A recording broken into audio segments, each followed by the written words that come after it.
তো আজকে হচ্ছে 10 সেপ্টেম্বর 2024, আমাদের বার কাউন্সিল লিখিত ব্যাচের 57তম ক্লাস এবং দণ্ডবিধির 9ম ক্লাস।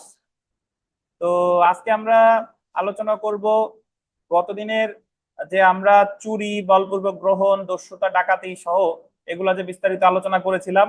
তো এই এই অপরাধ সংক্রান্ত কতগুলা প্রবলেমেটিক প্রশ্ন ছিল যেদিন আমরা সর্বশেষ ক্লাসে সেগুলো পড়তে পারিনি। আজকে আমরা সেগুলো দেখবো। দেখেন, তার নিজের ব্যবহারের উদ্দেশ্যে একটি নৌকা তৈরি করার জন্য বি এর জমিতে তার সম্মতি ব্যতীত একটি গাছ কেটে ফেলে। এখানে এ তার নিজে ব্যবহার করবে একটা নৌকার জন্য, বি এর জমিতে একটা গাছ ছিল, সেই গাছ কেটে ফেলছে। দ্য পেনাল কোডের সংশ্লিষ্ট ধারা অনুযায়ী অপরাধের নাম এবং সর্বোচ্চ সাজা উল্লেখ করুন। আমরা জানি যে যেহেতু সে আর একজনের জমিতে গাছটা কেটেছে, যতক্ষণ পর্যন্ত আপনি একটা জমিতে গাছ থাকে বা গাছ ছাড়া অন্যান্য কোনো কিছু যদি ভূমির সাথে সংযুক্ত থাকে, সেটা স্থাবর সম্পত্তি।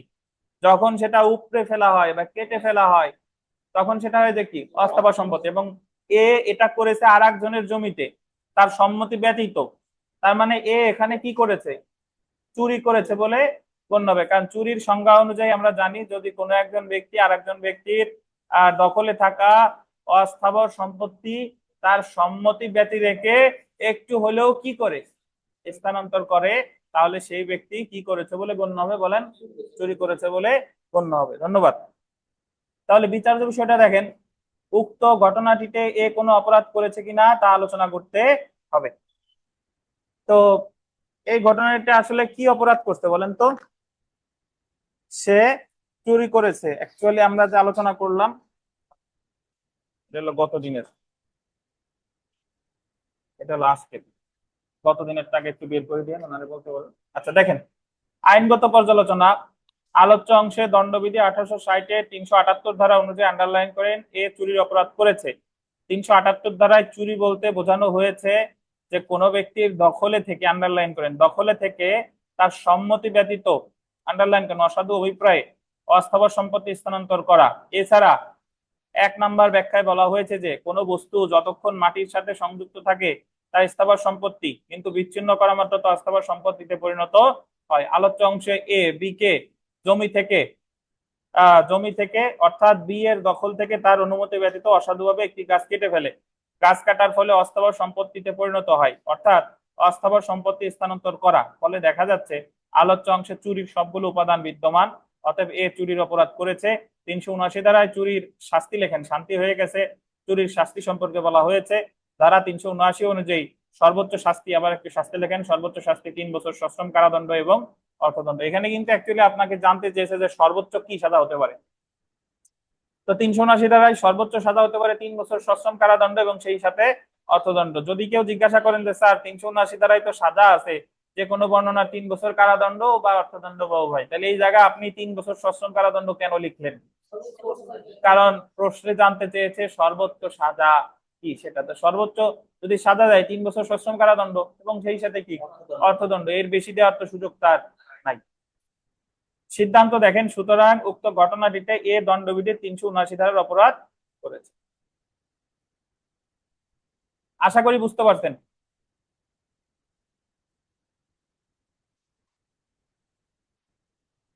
এরপরে আমরা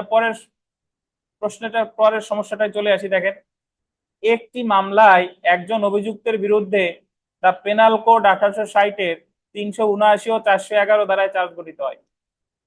379 ধারায় আছে চুরির শাস্তি, আর 411-তে আছে চোরাই মাল গ্রহণের শাস্তি।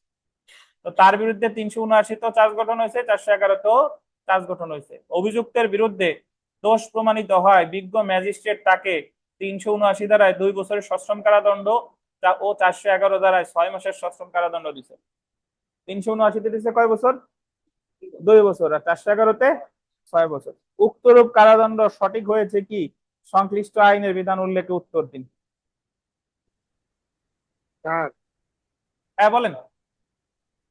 স্যার আগের সিদ্ধান্তটা আমার কাছে কেমন লাগতেছে যে লেখছে, সুতরাং উক্ত ঘটনাটি দণ্ডবিধির 379 ধারার অপরাধ করেছে। হ্যাঁ, অপরাধটা স্যার 378 ধারা, শাস্তি 79। 378 ধারার অপরাধ হবে কেন? মামলা হয় কত ধারায় কামরুজ্জামান সাহেব? মামলা হয় শাস্তির ধারায় স্যার। তা শাস্তির ধারা হলে আপনার কি বলে যে 300 ধারায় অপরাধ করছে না 302 ধারায় অপরাধ করছে? 300। জি যদি স্যার, জি বলেন বুঝতে পারছি। 300 ধারা যদি 302 আপনি ধারার আনতে চান, 300 ধারায় যদি আনতে চান, যদি আপনি 378 ধারা আনতে চান, সেক্ষেত্রে বলতে হবে 378 ধারায় সংজ্ঞায়িত অপরাধ করছে। জি সংজ্ঞায়িত স্যার, জি শব্দটা স্যার। আনতে হবে। বুঝছেন? আচ্ছা, ধন্যবাদ। দেখেন, আমাদের এই জায়গায় জানতে চাইছে যে প্রশ্নটা মাত্র পড়লাম যে তারে 379তেও সাজা দিছে, 411তেও সাজা দিছে। এখন এই সাজা কি সঠিক হয়েছে কিনা বিচার্য বিষয়। দেখেন, উক্ত কারাদণ্ডদের সঠিক হয়েছে কিনা তা আলোচনা করতে হবে। আইনগত পর্যালোচনা। যে ব্যক্তি চুরি করেছে তার নিকট চোরাই মাল থাকাই স্বাভাবিক। তাই অভিযুক্ত ব্যক্তিকে চুরির জন্য 379 ধারায়, আন্ডারলাইন এটা শান্তি হয়েছে, একটু শাস্তি লিখে ফেলেন। শাস্তি দিলে তাকে পুনরায় 411 ধারায় চোরাই মাল লেখার অপরাধে শাস্তি প্রদান করা যুক্তিযুক্ত হয়। মানে যে চুরি করছে, ধরেন যে আইফোন চুরি করছে, তার কাছেই তো ওই আইফোন পাওয়া যাবে। এখন ওই আইফোনের জন্য তাকে যদি একবার চুরির জন্য শাস্তি দেওয়া হয়, তাহলে চোরাই মাল গ্রহণের জন্য আর সাজা দেওয়া যাবে না, কারণ একবার তো তার সাজা আপনি চুরির জন্য দিচ্ছেন, আর যে চুরি করছে তার কাছেই তো চোরাই মাল থাকবে, এটাই স্বাভাবিক। এখানে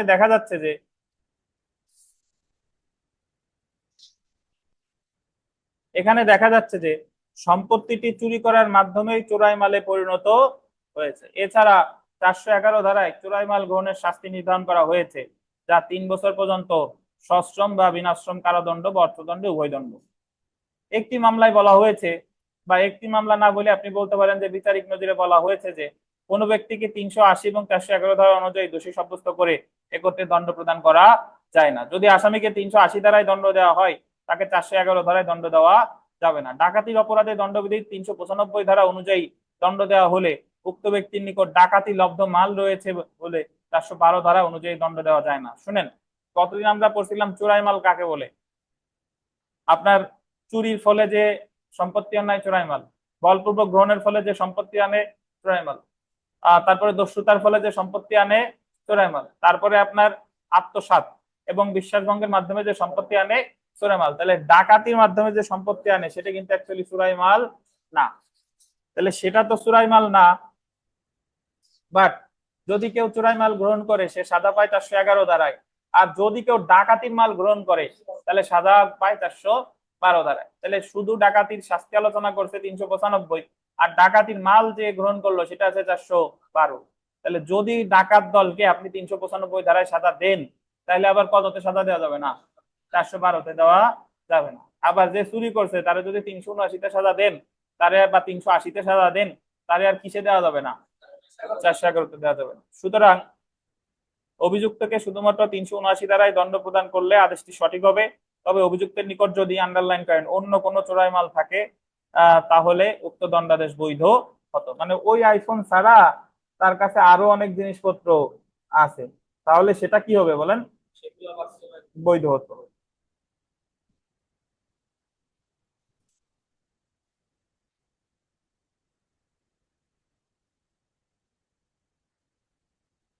আমরা 10 নম্বর প্রশ্নটা দেখি। 2007 সালের অ্যাডভোকেটশিপ পরীক্ষায় আসছে, আপনারা যে বা যারা বলেন যে আগে ফ্ল্যাট হতো, ফ্ল্যাট ফ্ল্যাট হতো, এখন ওই ঘর বাড়ি। তো দেখেন, 2007 সালের পরীক্ষাও এই ধরনের প্রশ্ন আসছে। জি, হ্যাঁ, ও আগে ওই যে আপনারা যারা আন্দোলন করছে বার কাউন্সিলে, তারা বললে যে আগে অত প্রশ্ন ফ্ল্যাট, আর এখন সব ঘরবাড়ি হয়ে গেছে। তো বাট অ্যাকচুয়ালি আগেও কিন্তু ঘরবাড়ি ছিল। এই যে দেখেন, দেখেন 10 জন ডাকাত, এই জাকারিয়া নেন, 10 জন ডাকাত মারাত্মক অন্ত্র হয়ে গেছে। অস্ত্রটা লেখেন, এই এই বানানটা ঠিক করেন, মারাত্মক অস্ত্রে হবে। 10 জন ডাকাত মারাত্মক অস্ত্রে সজ্জিত হয়ে ইব্রাহিম মাস্টারের বাড়িতে ডাকাতি করে। ডাকাতির সময় বাড়ির ছেলে মেয়েদের গায়ে হাত না দেওয়ার জন্য ইব্রাহিম মাস্টার ডাকাতদেরকে অনুরোধ করে। তারা বলছে যে ভাই তোমরা ডাকাতি করো, বাট ছেলে মেয়েদের গায়ে হাত দিও না। ওই সময় ডাকাত সর্দার বন্দুক দিয়ে ইব্রাহিম মাস্টারকে গুলি করে হত্যা করে। তারপর ডাকাত দল লুণ্ঠিত মালামাল নিয়ে চম্পট দেয়। বিচারের সময় আপনি ডাকাতদের বিরুদ্ধে কিভাবে পৃথক চার্জ গঠন করবেন, আপনার উত্তরের অনুকূলে কারণ দর্শান।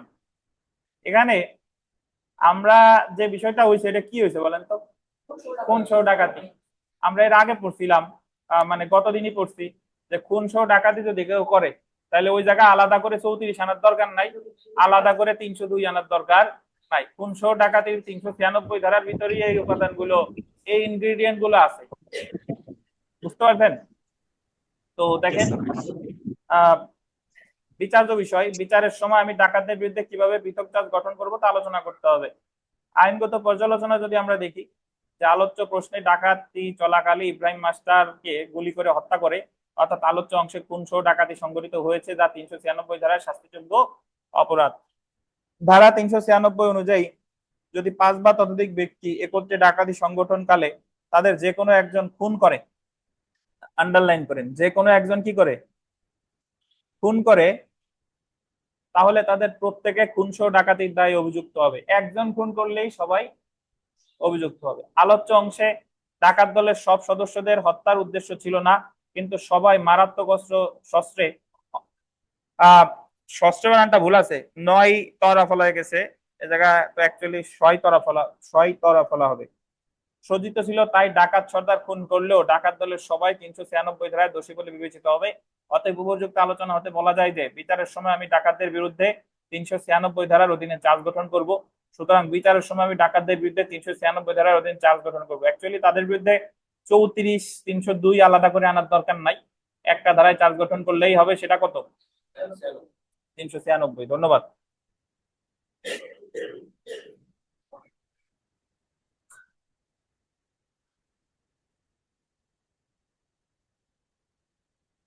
তারপরে দেখেন, পঞ্চম বিজিএস পরীক্ষায় এই প্রশ্নটা এসেছে যে কয়েকজন ডাকাত করিমের বাড়িতে ডাকাতি করে, সে সময় করিম বাধা দিলে কবির ব্যতীত অন্য ডাকাতগণ করিমকে হত্যা করতে উদ্যত হয়। কবির তাদের নিষেধ করে। কবিরও ডাকাত, সে বলতেছে ভাই মারামারির দরকার নাই, এমনি ডাকাতি করতে আসছি, ডাকাতি করে চলে যাই। বুঝতে পারছেন? কিন্তু উক্ত ডাকাতগণ শেষ পর্যন্ত কবির করিমকে হত্যা করে। মানে কবির একজন ডাকাত, তার কিন্তু সম্মতি ছিল না, কিন্তু অন্য ডাকাতগণ তারে হত্যা করেছে। এখানে কবিরের কোনো শাস্তি হবে কি? সংশ্লিষ্ট বিষয় উল্লেখপূর্বক উত্তর দিন। বলেন তো হবে কিনা? কারণ আমরা জানি ডাকাতি কালে সবার সম্মতি থাক, একজনের থাক, অন্য কারো না থাক, ডাকাতি কালে হত্যা করলেই সবাই দণ্ডিত হবে। কত দাঁড়ায়? দেখেন বিচার্য বিষয়, দেখেন এখানে কবিরের কোনো শাস্তি হবে কিনা তা আলোচনা করতে হবে। আইনগত পর্যালোচনা, আলোচ্য ঘটনায় ডাকাত দলের অন্যান্য সদস্যদের মতো কবিরও সমান শাস্তি পাবে, কারণ উক্ত ক্ষেত্রে কবিরের নিষেধ সত্ত্বেও ডাকাতি করার সময় ডাকাত দলের বাকি সদস্যরা করিমকে হত্যা করে। এখানে করিম এর হত্যার সময় কবিরের কোনো ভূমিকা ছিল না। ডাকাত দলের ডাকাতির সাধারণ উদ্দেশ্য করিমের বাড়িতে ডাকাতি করতে যায়। ডাকাতি করার সময় ডাকাতির উদ্দেশ্য বাস্তবায়ন করে তারা করিমকে হত্যা করে। সেই অনুযায়ী সবাই উক্ত খুনের জন্য দায়ী হবে। যদিও ডাকাত দলের সদস্য কবির এই হত্যার বিরোধী ছিল এবং হত্যাকাণ্ডে সে অংশ নেয়নি, কিন্তু সবাই ডাকাত দলের সদস্য হওয়ায় সবাই উক্ত খুনের জন্য কি হবে? তার খুনের সম্মতি না থাকুক, ডাকাতির সম্মতি তো ছিল।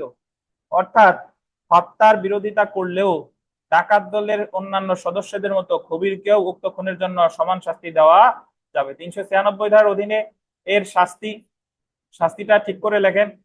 প্রত্যেক সদস্যকে মৃত্যুদণ্ড বা যাবজ্জীবন কারাদণ্ড বা অর্থদণ্ড সহ 10 বছর সশ্রম কারাদণ্ডে দণ্ডিত করা যাবে। কবিরকেও সমপরিমাণ দণ্ডে দণ্ডিত করা যাবে। সিদ্ধান্ত দেখেন, সুতরাং ডাকাত দলের অন্যান্য সদস্যের ন্যায় কবিরকেও দণ্ডবিধি 396 ধারায় দণ্ডিত করা যাবে। দেখেন 396 থেকে বহুত প্রশ্ন আসছে। 2022 সালের অ্যাডভোকেটশিপ পরীক্ষায় প্রশ্ন আসছে। 22 সালে যারা অ্যাডভোকেট হয়েছে, দেখেন মাসুদ জেবার প্রথম দেয় নাকি? দেখেন KLMNO এবং P, মানে 6 জন একটি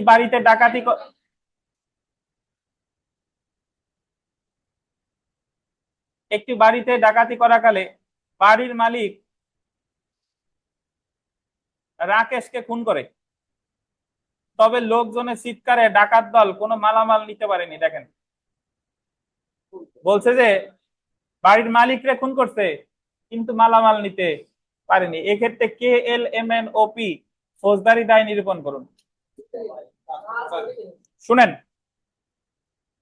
5 বা ততোধিক ব্যক্তির দস্যুতা করলে বা দস্যুতা সংগঠনের চেষ্টা করলে তার ডাকাতি বলে গণ্য হবে। তাহলে আপনি এ জায়গায় যে মালামাল নেন না না নেন, আপনি তো ডাকাতির উদ্দেশ্যে গিয়েছিলেন এবং শেষ পর্যন্ত মালামাল নিতে পারেন নাই, বাট হত্যা তো করে আসছেন, দণ্ডিত হবে কত দ্বারাই? 93 দ্বারাই। বিচার্য বিষয় দেখেন, এক্ষেত্রে KLMNO এ জায়গা PO হবে, KLMNO আর কমা দিয়ে কি P দণ্ডবিধির কত ধারা অনুযায়ী দায়ী হবে তা আলোচনা করতে হবে। দেখেন, দণ্ডবিধি 1860 396 ধারায় খুনসহ ডাকাতির জন্য KLMNOP দায়ী হবে 396 ধারায়। কারণ দণ্ডবিধি 1860 391 ধারা অনুযায়ী যদি 5 বা ততোধিক ব্যক্তি মিলিতভাবে দস্যুতা করে এবং দস্যুতা সংগঠনের চেষ্টা করে, আন্ডারলাইন করেন, দস্যুতা করে বা দস্যুতা সংগঠনের কি চেষ্টা করে বা দস্যুতা সংগঠন বা দস্যুতা সংগঠনের প্রচেষ্টায় সহায়তা করে, তাহলে দস্যুতা সংগঠনকারী বা প্রচেষ্টাকারী বা সহায়তাকারীকে প্রত্যেকে ডাকাতি করেছে বলে পরিগণিত হবে। আবার 393 ধারা অনুযায়ী যদি মিলিতভাবে অনুষ্ঠানকালে 5 বা ততোধিক ব্যক্তির যে কোনো একজন অনুরূপ ভাবে ডাকাতি অনুষ্ঠানকালে খুন করে, তবে তাদের প্রত্যেকে মৃত্যুদণ্ড, যাবজ্জীবন কারাদণ্ডে এবং 10 বছর সশ্রম কারাদণ্ডে এবং অর্থদণ্ডেও দণ্ডিত হবে। আলোচ্য ক্ষেত্রে KLMNO PO হবে আর কি, ডাকাতি সংগঠনের অভিপ্রায় ঘটনাস্থলে প্রবেশ করে এবং লোকজনের বাধায় ডাকাতি সংগঠনে ব্যর্থ হয়, এটি ডাকাতির প্রচেষ্টা। 391 ধারা অনুযায়ী এদের সকলেই ডাকাতির জন্য দায়ী হবে এবং 396 ধারা অনুযায়ী শুধুমাত্র এল খুন করলেও প্রত্যেকে খুন সহ ডাকাতির জন্য কি হবে বলেন? দায়ী হবে। আচ্ছা, এবং উক্ত ধারায় দণ্ডিত হবে। সিদ্ধান্ত, সুতরাং উক্ত ঘটনায় KLMNO PO লেখেন দণ্ডবিধি 396 ধারায় খুন সহ ডাকাতির জন্য দায়ী হবে। তাতে আপনি জিনিসপত্র আনতে পারেন বা না পারেন। পরেরটা দেখেন। স্যার, হ্যাঁ বলেন প্লিজ। স্যার এই যে এখানে এই যে মাল মানে কি আনতে পারে নাই, সেই জন্য কি স্যার যে 391 ধারাটা প্রকাশ করা হয়েছে স্যার? 391 তো সংজ্ঞা, ডাকাতির সংজ্ঞা। স্যার যে দস্যুতার যে কথাগুলো লেখা হয়েছে এই জন্য স্যার, যে মালটা আনতে পারে নাই সেই জন্য স্যার? হ্যাঁ ওই জায়গায়, হ্যাঁ আমি বললাম যে ওটারে ব্যাখ্যা করার জন্য যে আপনি সম্পত্তি যে আনতেই হবে এমন কোনো কথা নাই, আপনি যদি আনার চেষ্টা করেন, দস্যুতার চেষ্টা করলেও সেটা কিন্তু ডাকাতি বলে গণ্য হবে। ঠিক আছে বুঝতে স্যার। পারছেন? জি স্যার। আচ্ছা, তারপরে আমরা চলে এসে দেখেন, এ মহাসড়কে জেড কে পিস্তল, বানানটা ঠিক করে লেখেন, পিস্তল।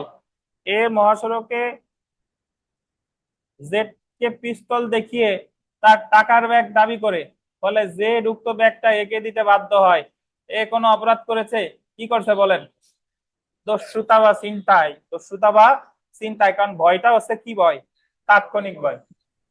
তো বিচার্য বিষয় দেখেন, উক্ত ঘটনাটিতে এ কোনো অপরাধ করেছে কিনা তা আলোচনা করতে হবে। আইনগত পর্যালোচনা, আলোচ্য প্রশ্নে এ দস্যুতার অপরাধ করেছে কারণ এ মহাসড়কে জেড এর সামনে উপস্থিত হয়ে অবৈধভাবে বাধা প্রদান করে, তারপর জেড কে পিস্তলের মাধ্যমে তাৎক্ষণিক মৃত্যু বা আঘাতের ভয় দেখায়। এরূপ ভয় প্রদানের মাধ্যমে জেড কে তার ব্যাগটি দিতে কি করে? বাধ্য করে। এখানে উপস্থিত উপাদান সমূহ 390 ধারায় দস্যুতাকে নির্দেশ করে। যদিও এটি এক ধরনের বলপূর্বক গ্রহণ, কিন্তু 390 ধারার উপাদান বিদ্যমান থাকায় তা দস্যুতায় পরিণত হয়েছে, তাই এ দস্যুতার অপরাধে দোষী। সুতরাং উক্ত ঘটনাটিতে এ দণ্ডবিধির 390 ধারায় সংজ্ঞায়িত, এই যে দেখেন 390 ধারায় সংজ্ঞায়িত অপরাধ সংগঠন করেছে বা দস্যুতা সংগঠন করেছে এবং দণ্ডিত হবে কত ধারায়? এবং আপনি আরো বিস্তারিত ব্যাখ্যা এখানে দিতে পারেন যে দস্যুতার শাস্তি হলো 392 ধারায় 10 বছর সশ্রম কারাদণ্ড। তবে দস্যুতা যদি রাজপথে করা হয় রাতের বেলায়, তাহলে সাজা কত? 14 বছর পর্যন্ত সশ্রম। তো এই জায়গায় যদি সে পিস্তল দেখে টাকার ব্যাগটা যদি রাজপথেই দাবি করছে, মহাসড়ক মানেই তো রাজপথ, তা যদি রাতের বেলা করে তাহলে সাজা কত? 14 বছর। আর যদি দিনের বেলা করে তাহলে সাজা 10।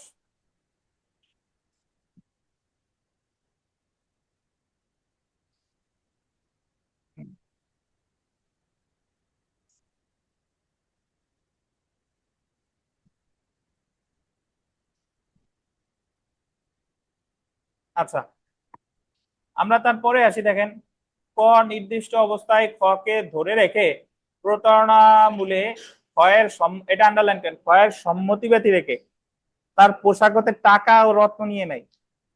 এই কাজ করার জন্য ক ইচ্ছাকৃতভাবে খ কে অন্যায়ভাবে নিয়ন্ত্রণ করে। ক কোনো অপরাধ করেছে কিনা, মানে সে তারে আটকাইয়া তার পোশাকে হাত দিয়ে জিনিসপত্র মোবাইল টোবাইল যা আছে সব নিয়ে গেছে। হ্যাঁ, তো আমরা যদি এটা এখানে এইভাবে চিন্তা করেন, এখানে কোন অপরাধ করছে দেখেন, ক কোনো অপরাধ করেছে কিনা তা আলোচনা করতে হবে। আলোচ্য প্রশ্নে ক দস্যুতার অপরাধ করেছে। ক প্রতারণামূলক ভাবে ক্ষয়ের সম্মতি ছাড়াই খ থেকে টাকা ও রত্ন নিয়ে যায়। অর্থাৎ ক এমন ভাবে ক্ষয়ের থেকে টাকা ও রত্ন নিয়েছে যে খ বুঝতে পারেনি। এখানে ক চুরি করেছে, যেহেতু ক খ কে জাপটে ধরে তাকে বেআইনি ভাবে বাধা প্রদান করেছে, তাই উক্ত চুরি কিসে পরিণত হয়েছে? ধরেন সে যখন নিচ্ছিল ঠিক আছে, কিন্তু যখন বাধা দিল, নিতে দিচ্ছে না, বাধা দিল, তখন সেটা হয়ে চুরি। চুরির সময় যদি আঘাত বেআইনি বাধা দেন বা মৃত্যু ঘটান, তাহলে সেটা কি হয়ে যায়? দস্যুতা। বুঝতে পারছেন? দণ্ডবিধি 1860-এর 390 ধারায় বলা হয়েছে যে চুরি সংগঠনকালে মৃত্যু, আঘাত বা বেআইনি বাধা দিলে উক্ত চুরি কিসে পরিণত হয়? দস্যুতায় পরিণত হয়। আলোচ্য প্রশ্নে এসব উপাদান বিদ্যমান থাকায় ক চুরির অপরাধ দস্যুতায় অপরাধের রূপ নিয়েছে, তাই বলা যায় ক দস্যুতার অপরাধ করেছে। সিদ্ধান্ত সুতরাং ক উপরোক্ত ক্ষেত্রে কি করেছে? দস্যুতা করেছে। আপনাদের আগে গতদিন আহ পার্থক্য লিখে আনতে বলছিলাম, আনছেন কে কে? জাকারিয়া আনছেন, উনি আনছে, আর কে আনছেন? আর কেউ আনছেন? এই আনছেন?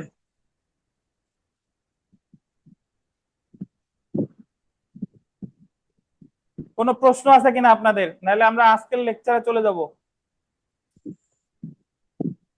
আর পরীক্ষার দিন আপনারা কেউ আসেন না, 2-4 জন আসে। পড়ে লাভ নাই যদি পরীক্ষা না দেন, কারণ আপনার ভুল ত্রুটি আমি যদি সংশোধনী না করতে পারি, সংশোধন করতে হবে পরীক্ষার মাধ্যমে।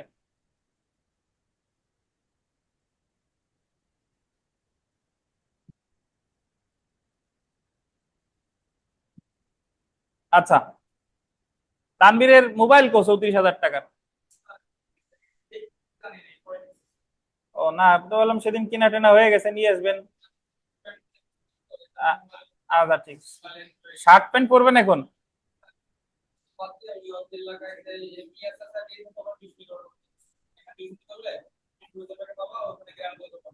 আচ্ছা আচ্ছা, ঠিক আছে।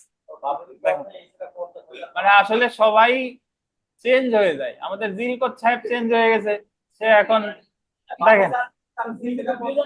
হ্যাঁ, বলছে জি। আচ্ছা দেখেন, তো আমরা দেখেন, আমরা আজকে আপনাদের যে আহ, যেটা দিলা মানে 13 নম্বর প্রশ্নটা আলোচনা করব। দেখেন আমাদের 13 নম্বর প্রশ্নে দেখেন, দণ্ডবিধির সংশ্লিষ্ট ধারাসমূহ উল্লেখপূর্বক উদাহরণস্বরূপ প্রতারণা মানে হচ্ছে চিটিং, আর অপরাধমূলক বিশ্বাসভঙ্গ মানে হচ্ছে ক্রিমিনাল ব্রেচ অফ ট্রাস্ট বিশ্লেষণ করুন। প্রতারণা কি আর অপরাধমূলক বিশ্বাসভঙ্গ কি, এটা এই দুইটা সম্পর্কে আলোচনা করতে বলছে আর কি। তো আমরা সরাসরি উত্তরে চলে আসি। প্রতারণা আসলে হচ্ছে, প্রতারণার ক্ষেত্রে ছলনা বা তঞ্চকতা থাকে। আমরা এতক্ষণ ধরে যা পড়ছি দেখেন, চুরির ক্ষেত্রে কিন্তু কোনো ছলনা থাকে না। একজনের মোবাইল আমি তার সম্মতি ছাড়া পকেটেতে নিয়ে আসছি, চুরি। ভয় দেখায় নিছি, দূরবর্তী ভয় বলপূর্বক গ্রহণ, তাৎক্ষণিক ভয় কি? দস্যুতা। আর যদি আমি 5 বা ততোধিক ব্যক্তি মিলে দস্যুতা করি, তখন সেটাকে বলে কি? ডাকাতি। এখন প্রতারণাটা পরে আসতেছি, তার আগে পড়ি হচ্ছে অপরাধজনক বিশ্বাসভঙ্গ। অপরাধজনক বিশ্বাসভঙ্গের আগে, তার আগে পড়বে হলো অপরাধজনক সম্পত্তি আত্মসাৎ। তো এটা আমরা সরাসরি এটা প্রশ্নটা পরে পড়ি, আগে হচ্ছে এই জায়গা চলে আসেন, আমি বলি। 2 নাম্বার পেজের মাঝে চলে আসেন, সি নাম্বার প্রশ্নের উত্তর।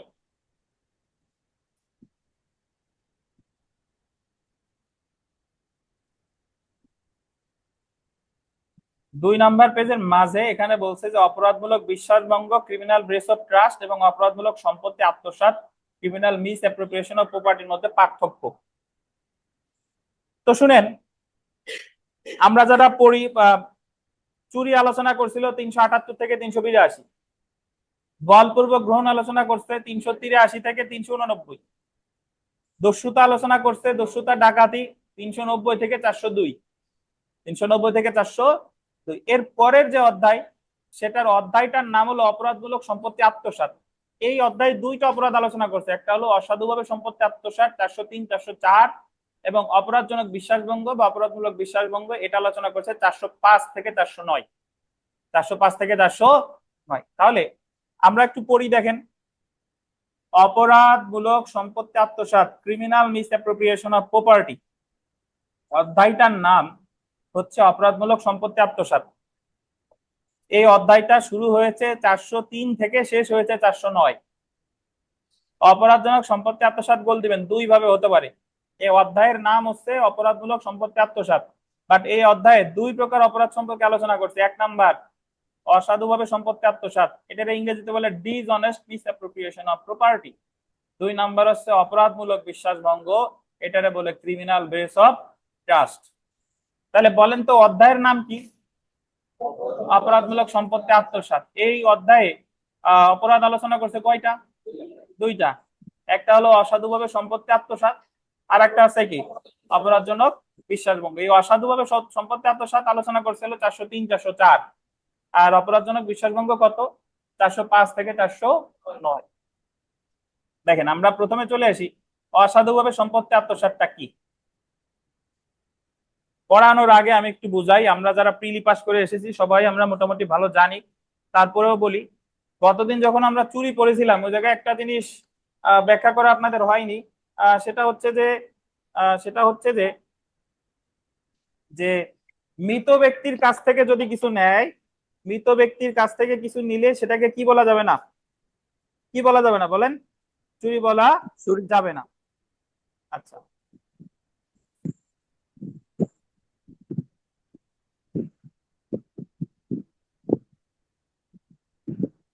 মৃত ব্যক্তির কাছ থেকে যদি কিছু নেয়, ধরেন একজন ব্যক্তি মহাসড়কে দুইটা বাসের সংঘর্ষ হয়েছে, সংঘর্ষ হওয়ার পরে একজন ব্যক্তির পকেটে আইফোন ছিল, টাকা পয়সা ছিল, পথচারী নিয়ে গেছে। তো আপাত দৃষ্টিতে মনে হইতে পারে এটা চুরি, বাট অ্যাকচুয়ালি এটা কি? চুরি না। তাহলে এটার বলা হলো অসাধুভাবে সম্পত্তি আত্মসাৎ, ডিসঅনেস্ট মিসঅ্যাপ্রোপ্রিয়েশন অফ প্রপার্টি। এটা সম্মতি সহ হতে পারে, এটা সম্মতি ছাড়া হতে পারে। সম্মতি সহ কেমনে? আপনি আপনি আমার কাছ থেকে একটা বই নিয়ে গেছেন, যে একটা বই দেন, আমি 1 মাস পরে ফেরত দিব, কিন্তু ওই বইটা কোনোদিন আপনি আর ফেরত দেন নাই। এটা হলো অসাধুভাবে সম্পত্তি আত্মসাৎ, চুরি না। আপনি রাজপথে হেঁটে যাচ্ছেন, তো আপনি একটা মোবাইল কুড়িয়ে পাইছেন বা একটা আংটি পাইছেন বা কতগুলো টাকা পাইছেন, আপনি গ্রহণ করছেন, যতক্ষণ পর্যন্ত গ্রহণ করছেন কোনো অপরাধ হয় নাই। যখন আপনি এটা প্রকৃত মালিককে খুঁজে বের করার চেষ্টা করেন নাই, তখন এটা হয়ে গেছে কি? আত্মসাৎ, অসাধুভাবে সম্পত্তি আত্মসাৎ। তাহলে এটা সম্মতি সহ হতে পারে, আবার কি সম্মতি ছাড়াও হতে পারে। আবার মৃত ব্যক্তির কাছ থেকে যদি কিছু নেওয়া হয়, সেটা কখনো চুরি হয় না, সেটা হয় কি? অসাধুভাবে সম্পত্তি আত্মসাৎ। একটু পড়ি, দেখেন। দণ্ডবিধির 403 ধারায় অসাধুভাবে সম্পত্তি আত্মসাতের সংজ্ঞা এবং শাস্তি প্রদান করা হয়েছে 403 ধারা অনুযায়ী। এবং এখানে আরেকটা ব্যতিক্রম, আমরা এতক্ষণ ধরে যা দেখছি, সংজ্ঞা দিছে এক ধারায়, শাস্তি দিছে আর এক ধারায়, বাট এই অপরাধটার সংজ্ঞা এবং শাস্তি দুইটাই কি? এক ধারায়। দেখেন, 403 ধারা অনুযায়ী অসাধুভাবে সম্পত্তি আত্মসাতের অর্থ হলো অসাধুভাবে কোনো অস্থাবর সম্পত্তি, এটা বললেন অস্থাবর সম্পত্তি, কি সম্পত্তি? অস্থাবর সম্পত্তি আত্মসাৎ বা তছরূপ করা বা নিজ ব্যবহারে পরিণত করা হলে তাও অসাধুভাবে আত্মসাৎ বলে গণ্য হবে। বুঝতে পারছেন? তাহলে কোন সম্পত্তি? অস্থাবর সম্পত্তি। আত্মসাৎ বা তছরূপ করা হলে, তা নিজ ব্যবহারে পরিণত করা হলে মানে তা গণ্য হবে। এখন আপনি এটারে আরো বিস্তারিত ব্যাখ্যা ভাবে দিতে পারেন যে যদি কোনো ব্যক্তি আর একজন ব্যক্তির অস্থাবর সম্পত্তি তার সম্মতি ছাড়া বা সম্মতি নিয়ে যদি সে আত্মসাৎ করে তাকে সেটা বলে কি অসাধুভাবে সম্পত্তি আত্মসাৎ। এর বাংলা আর একটা আছে তছরূপ করা, অসাধুভাবে সম্পত্তি তছরূপ, বাট ইংরেজি যদি জানেন তাহলে ডিসঅনেস্ট মিসঅ্যাপ্রোপ্রিয়েশন অফ প্রপার্টি। তাহলে আমরা উপাদানে চলে আসি, দেখেন উপাদান, শর্ত বা উপাদান। অসাধুভাবে সম্পত্তি আত্মসাৎকরণের অপরাধ সংগঠন হয়েছে বলে গণ্য হবে যদি নিম্নলিখিত শর্তসমূহ পূরণ হয়। কি কি দেখেন? অভিযুক্ত ব্যক্তি অসাধুভাবে অন্যের সম্পত্তি আত্মসাৎ করছে, অবশ্যই কাজটা হতে হবে ডিসঅনেস্টলি, মানে কি অসাধুভাবে। তারপরে দেখেন সম্পত্তিটি অবশ্যই অস্থাবর সম্পত্তি হতে হবে। কি সম্পত্তি? অস্থাবর, অস্থাবর সম্পত্তি হতে হবে। তারপরে দেখেন সম্পত্তিটি নিজ ব্যবহারে অসাধুভাবে পরিণত করেছে, আর অসাধুভাবে সম্পত্তি আত্মসাৎ সম্মতি সহ, বা কি সম্মতি সহ হতে পারে, সম্মতি ব্যতীতও হতে পারে। মাসুদ একটা উদাহরণ দেন তো কিভাবে সম্মতি সহ হয়, কিভাবে সম্মতি ব্যতীত হয়, মাসুদ সাহেব।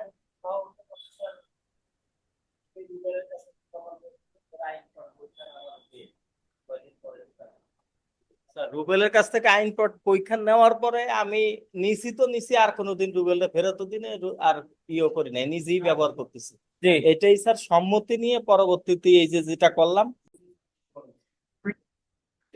আচ্ছা দেখেন তাহলে মাসুদ কি যেন বলতেছিলেন, বলেন তো স্যার মাসুদ। আমি বলতেছিলাম যে সম্মতি সহ যদি আত্মসাৎটা এরকম হয়, হ্যাঁ। দেখা যাচ্ছে কি যে আমি রুবেলটা বললাম, রুবেল তোমার আইন পাঠ লিখিত বইখানে একটু আমারে দাও, হুম আমি আবার তোমার দিয়ে দিবানি। এই বইলে রুবেলের থেকে বইটা আনছি আর কোনোদিন ফেরত দিই নাই, নিজ ব্যবহারে পরিণত করছি স্যার। এটা হচ্ছে সম্মতি সহকারে একটা সম্পত্তি এনে নিজ ব্যবহারে পরিণত করছি, এটা অসাধুভাবে আত্মসাৎ করা হয়েছে। জি, এবং সম্মতি ব্যতীত স্যার আমি দেখা যাচ্ছে আপনার এই কোচিং থেকে বের হয়ে রাস্তায় দিয়ে যাচ্ছি, একটা মানি ব্যাগ পাইছি, মানি ব্যাগের ভিতরে 5,000 টাকা, পাশাপাশি একটা ভোটার আইডি কার্ডও আছে। সেই লোকের সেই ভোটার আইডি কার্ড করছি কি পোড়াই ফেলাই, ওই 5,000 টাকা নিজেই খরচ করছি স্যার। এটা হচ্ছে যে পাইছি অসৎভাবে নিজের ব্যবহার করি। এটা সম্মতি ছাড়া। জি স্যার। আচ্ছা ধন্যবাদ, ধন্যবাদ। আচ্ছা আচ্ছা আমরা একটু পড়া পড়া শুরু করি। দেখেন তাহলে আহ উপাদানগুলো আমরা পড়লাম যে এটা সম্মতি সহ হতে পারে, সম্মতি কি ছাড়া হতে পারে। উদাহরণটা যদি আমরা দেখি, উদাহরণে চলে আসি সরাসরি, দেখেন ক ক্ষয়ের নিকট থেকে 2টি বস্তা নিয়ে যায় এবং পরবর্তীতে ফেরত না দিয়ে তা বিক্রয় করে দেয়। এক্ষেত্রে ক অসাধুভাবে সম্পত্তি আত্মসাৎ করেছে বলে গণ্য হবে। বিক্রি করার আর কিছু পাই নাই, বস্তাই বিক্রি করে নিতে হলো। দেখেন তাহলে দেখেন এখন এই যে যে ঘটনাটা ঘটছে, এই বস্তাটা যদি তারা ওনার কাছ থেকে নেয় নাই, বাট বস্তা যখন পাইছে রাস্তায়, বস্তা পাইয়া কোনোদিন বস্তার মালিককে আর কোনোদিন ফেরত দেয় নাই, তাহলেও সেটা কি হতো? অসাধুভাবে সম্পত্তি আত্মসাৎ। তো আমরা এখানে বেশ কয়েকটা ব্যাখ্যা আছে, ব্যাখ্যাগুলো একটু যদি দেখি, দেখেন প্রাথমিকভাবে সৎ উদ্দেশ্যে সম্পত্তি গ্রহণ অসাধুভাবে আত্মসাৎ করেন না, এটা একটা আন্ডারলাইন করেন। প্রাথমিকভাবে আপনি রাস্তা দিয়ে হেঁটে যাচ্ছিলেন, একটা মোবাইল পাইছেন, মোবাইলটা তুলছেন, এই পর্যন্ত আপনার কোনো অপরাধ হয় নাই, কিন্তু হাতে নেওয়ার পরে কোনোদিন প্রকৃত মালিককে খুঁজে বের করার চেষ্টা করেন নাই, বরং সৎ উদ্দেশ্যে সম্পত্তি গ্রহণ করে বা পেয়ে পরবর্তীতে অসাধুভাবে সম্পত্তি নিজ ব্যবহারে পরিণত করা অসাধুভাবে সম্পত্তি আত্মসাৎকরণ বলে গণ্য হবে। যেমন ক রাস্তায় 1,000 টাকা পেল এবং মালিককে সেটা ফেরত দেবে বলে গ্রহণ করলো, কিন্তু টাকা ফেরত না দিয়ে নিজ ব্যবহারে পরিণত করলো। ক যখন টাকাটা গ্রহণ করেছে ততক্ষণ পর্যন্ত কোনো অপরাধ করে নাই, কিন্তু যখন টাকাটা নিজ ব্যবহারে পরিণত করেছে তখন ক টাকাটা অসাধুভাবে আত্মসাৎ করেছে বলে গণ্য হবে। ব্যাখ্যা 2 দেখেন, যদি এমন হয় যে অভিযুক্ত ব্যক্তি সাময়িক সময়ের জন্য অসাধুভাবে সম্পত্তিটি আত্মসাৎ করেছে, এটা একটু বলতেন, সাময়িক সময়। আপনি রাস্তায় একটা গাভী পাইছেন, আপনি জানেন যে এই গাভীর মালিক হচ্ছে অমুক ব্যক্তি, অমুক গোয়ালের গাভী এটা।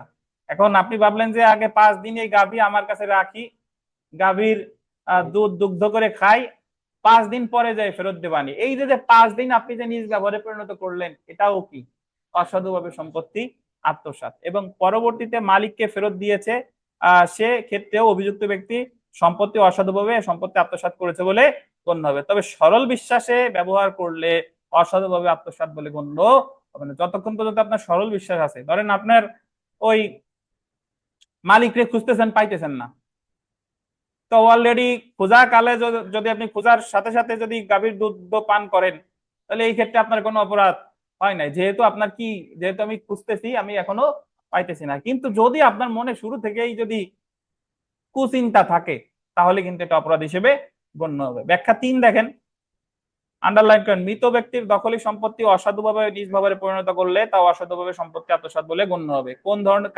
কোন ব্যক্তি? মৃত ব্যক্তি। যেহেতু আমরা জানি যে মৃত ব্যক্তির থেকে কিছু নিলে কি হয় না, চুরি হয় না। শাস্তি দেখেন, দণ্ডবিধি 403 ধারা অনুযায়ী অসাধুভাবে সম্পত্তি আত্মসাৎকরণের শাস্তি হলো যে কোনো বর্ণনার কারাবাস, যা 2 বছর পর্যন্ত হতে পারে, অর্থদণ্ড বা উভয়। এখন তাহলে একটা জিনিস দেখেন, সংজ্ঞাও 403, শাস্তিও কি 403। শাস্তি কত? 2 বছর। দণ্ডবিধির 404 ধারা অনুযায়ী দেখেন, মৃত লোকের মৃত্যুকালে তার সম্পত্তি অসাধুভাবে আত্মসাৎকরণের শাস্তি হলো যে কোনো বর্ণনার কারাবাস, যা 3 বছর পর্যন্ত হতে পারে এবং অর্থদণ্ড। একজন ব্যক্তি মারা গেছে, বিশ্ব রোডে মারা গেছে, বাস ট্রাকের সংঘর্ষে মারা গেছে, আপনি পথচারী, মৃত লোকের টাকা, ফোন, দামি ফোন ছিল, তার ফোনটা আপনি নিয়ে গেছেন, এটা চুরি হয়নি, এটা হচ্ছে কি আত্মসাৎ। আপনি দণ্ডিত হবেন 404 ধারায়। সাজা কতদিন? 3 বছর। তবে যদি মৃত ব্যক্তির চাকর যদি মনিবের সম্পত্তি, যদি চুপ কাটেন, মনিবের সম্পত্তি অসাধুভাবে আত্মসাৎ করে, তবে উক্ত চাকর যে কোনো বর্ণনা 7 বছর কারাদণ্ডে এবং অর্থদণ্ডে দণ্ডিত। সেম কাজটা যদি চাকর করে, তাহলে কত হবে?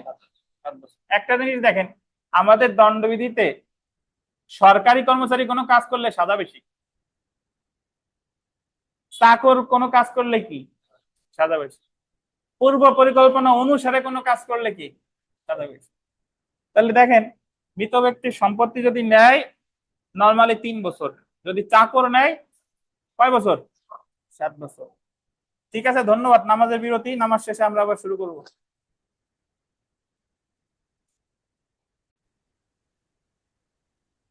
আচ্ছা, ধন্যবাদ। তাহলে আমরা বিরতির আগে মোটামুটি ওই অপরাধ অসাধুভাবে সম্পত্তি আত্মসাৎ এটা পড়ে ফেলেছি, সংজ্ঞা এবং এটার যে সাজা কি হতে পারে সেটা বিস্তারিত পড়লাম উপাদান সহ। এখন আমরা একটু ধারাবাহিকভাবে পড়তেছি, পরে আপনাদের প্রশ্নের উত্তর মিলাই দিব। এখন আমরা চলে আসি, দেখেন 1 নাম্বার পেজের মাঝে অপরাধমূলক বিশ্বাসভঙ্গ, ক্রিমিনাল ব্রেচ অফ ট্রাস্ট, অপরাধমূলক বিশ্বাস ভঙ্গ।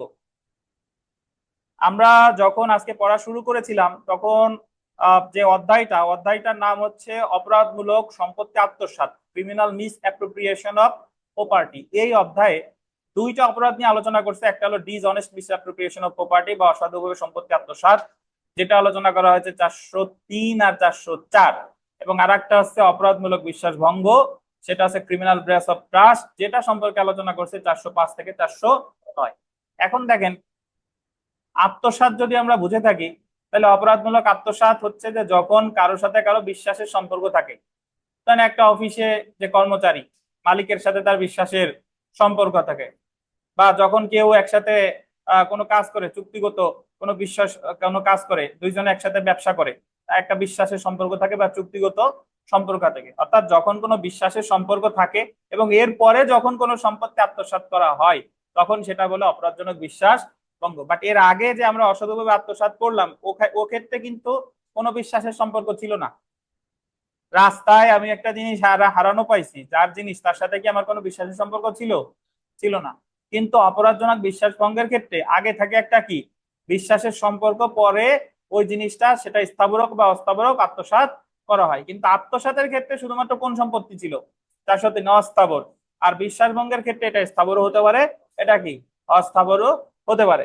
এর সংজ্ঞা দেওয়া হয়েছে 405 ধারায়। একটু পরে দেখেন যে অপরাধমূলক বিশ্বাসভঙ্গকে ইংলিশ আইনে এমবেজেলমেন্ট বলা হয়। দণ্ডবিধির আন্ডারলাইন করবেন 405 ধারা অনুযায়ী কোনো ব্যক্তি কোনো সম্পত্তির বা সম্পত্তির উপরে গোল দেবেন, স্থাবর বা অস্থাবর, আধিপত্যের বা বিশ্বাস বলে ভারপ্রাপ্ত হয়ে ওই সম্পত্তির কোনো ধরনের ক্ষতি সাধন করলে বা বিশ্বাসের হানি ঘটালে বা নিজ ব্যবহারে পরিণত করলে তা কি অপরাধমূলক বিশ্বাসভঙ্গ হবে। উপাদান বা শর্তে যদি আমরা চলে আসি, দেখেন কোনো ব্যক্তিকে অপরাধমূলক বিশ্বাসভঙ্গের জন্য দায়ী করতে হলে নিম্নলিখিত বিষয়গুলো প্রমাণ করতে হবে। 1, অভিযুক্ত ব্যক্তিটি বিশ্বাসভরে সম্পত্তি পেয়েছিল, তার একটা বিশ্বাসের সম্পর্ক ছিল এবং বিশ্বাসভরে সম্পত্তিটা পেয়েছিল। বুঝতে পারছেন? দুই দেখেন যে উক্ত সম্পত্তি সে আন্ডারলাইন করবেন আত্মসাৎ করেছে বা নিজ ব্যবহারে পরিণত করেছে বা ব্যবহার করেছে বা হস্তান্তর করেছে। ধরেন আপনারে আপনার গ্যারেজে একটা মোটরসাইকেল রেখে একজন ব্যক্তি বিদেশে গেছে, বিদেশ থেকে যেদিন সে আসবে আপনাকে গ্যারেজ ভাড়া পরিশোধ করে ওই মোটরসাইকেলটা সে নিয়ে নিবে, তার মোটরসাইকেল সে। এখন আপনি গ্যারেজের মালিক, আপনি সেই মোটরসাইকেলটা যদি আত্মসাৎ করেন, বিক্রি করে ফেলেন ধরেন, বা কাউরে দিয়ে দিছেন, নিজ ব্যবহারে পরিণত করছেন, মানে নিজে যাতায়াতের জন্য মোটরসাইকেল কি ব্যবহার করেন, চালাইছেন, ব্যবহার করেছে। ব্যবহার করেছে বলতে সে নিজেও ব্যবহার করতে পারে, অন্য কারোর দিয়ে ব্যবহার করাইতে পারে। আর হস্তান্তর করেছে, হস্তান্তর বড় ধরেন নিজে চালাই নাই, তার ভাই বললো যে তুই এটা চালাই বেড়া, যতদিন পর্যন্ত তারা বিদেশ থেকে না আসে তুই চালা, বা বিদেশ থেকে আসলেও তোর এটা দিয়ে দিলাম তুই চালা। তাহলে এই যে যে কাজটা সে করলো, সেটা এই যে আত্মসাৎ করলো, এটা কি হয়ে গেছে? বিশ্বাস অপরাধজনক বিশ্বাসভঙ্গ। তারপরে দেখেন ট্রাস্ট সংক্রান্ত কোনো চুক্তি ভঙ্গ করে সেই রূপ কাজ করেছে। ট্রাস্ট সংক্রান্ত চুক্তি ভঙ্গ করে আমাদের যে আপনারা সবাই নাম শুনছেন, জিয়া অরফানেজ ট্রাস্ট মামলায় বেগম খালেদা জিয়াকে ফৌজদারি দণ্ডবিধি 409 ধারায় ওনারে 5 বছরের কারাদণ্ড প্রদান করা হয়েছিল। 1 বছর খাটার পর বোধহয় যে আওয়ামী লীগ সরকার তাকে সাজা স্থগিত করে মুক্তি দিছিল, আর বর্তমান সরকার আসার পর তার সাজা কি করছে? মওকুফ করছে। তো ওখানে জিয়া অরফানেজ ট্রাস্ট, ওটা হলো আপনার এতিমদের ট্রাস্ট, যে ট্রাস্টির দায়িত্ব পালন করছিল বেগম খালেদা জিয়া। তো ওনার বিরুদ্ধে অভিযোগ আনা হয় উনি ট্রাস্টি থাকাকালে ওই যে আর্থিক যে লেনদেন, এই টাকা পয়সা উনি কি করছে? আত্মসাৎ করছে। 2 কোটি সামথিং কয় টাকা জানো আছে, এটা আত্মসাতের নামে ওনারে এই টাকা করাছে। তো ট্রাস্টি যদি কোনো সম্পত্তি আত্মসাৎ করে তাহলে তার বিরুদ্ধেও মামলা হবে কি? অপরাধজনক বিশ্বাসভঙ্গের। তারপরে দেখেন ইচ্ছাকৃতভাবে অন্য ব্যক্তিকে তদারক করার অনুমতি দান করে। আপনি নিজে যদি না করিয়া আপনি যদি অন্য কোনো ব্যক্তির অনুমতি দিলেন যে তুমি এটা করো, বুঝতে পারছেন? তাহলে সেক্ষেত্রেও সেটা অপরাধজনক বিশ্বাসভঙ্গ বলে গণ্য হবে। উদাহরণ দেখি, উদাহরণ যদি আমরা দেখি, দেখেন যে একজন গুদাম রক্ষক, পলাশ একজন গুদাম রক্ষক, মামুনে ভ্রমণে যাওয়ার সময় পলাশকে গুদামে রাখা আসবাবপত্র দেখাশোনা করার জন্য বিশ্বাস করে দায়িত্ব দেয়। মামুন বিদেশে যাচ্ছে, বলতেছে যে আমার এই আসবাবপত্রগুলো পলাশ তুমি তোমার গুদামে রাখো, এবং বলে যে মামুন ফিরে আসার পরে তার মজুরি ফেরত দিলে সে আসবাবপত্র ফেরত দিবে। মামুন ফিরে আসার আগেই পলাশ আসবাবপত্রগুলো বিক্রি করে দেয়। এক্ষেত্রে বানানটা ঠিক করেন, এক্ষেত্রে পলাশ অপরাধমূলক বিশ্বাসভঙ্গ করেছে, কারণ সে বিশ্বাস করে দায়িত্ব পেয়ে উক্ত সম্পত্তি কি করছে? আত্মসাৎ করছে। বুঝতে পারছেন? তাহলে আমি যদি আপনাদের বলি শুধু অসাধুভাবে আত্মসাৎ আর অপরাধজনক বিশ্বাসভঙ্গের ভিতর পার্থক্য কি? শুধু আত্মসাৎ হলো অস্থাবর, আর এই জায়গায় স্থাবর অস্থাবর উভয়। শুধু আত্মসাতের ক্ষেত্রে কোনো বিশ্বাসের বা চুক্তিগত সম্পর্ক থাকে না, এই জায়গায় অবশ্যই বিশ্বাসের বা চুক্তিগত সম্পর্ক থাকে। বুঝতে পারছেন? তাহলে আমরা শাস্তি চলে আসি। দেখেন শাস্তি যদি দেখি যে দণ্ডবিধির ধারা 406, 407, 408 এবং 409 ধারায় অপরাধজনক বিশ্বাসভঙ্গের শাস্তি বর্ণনা করা হয়েছে। বাট সংজ্ঞা দিছে কততে? 405-এ।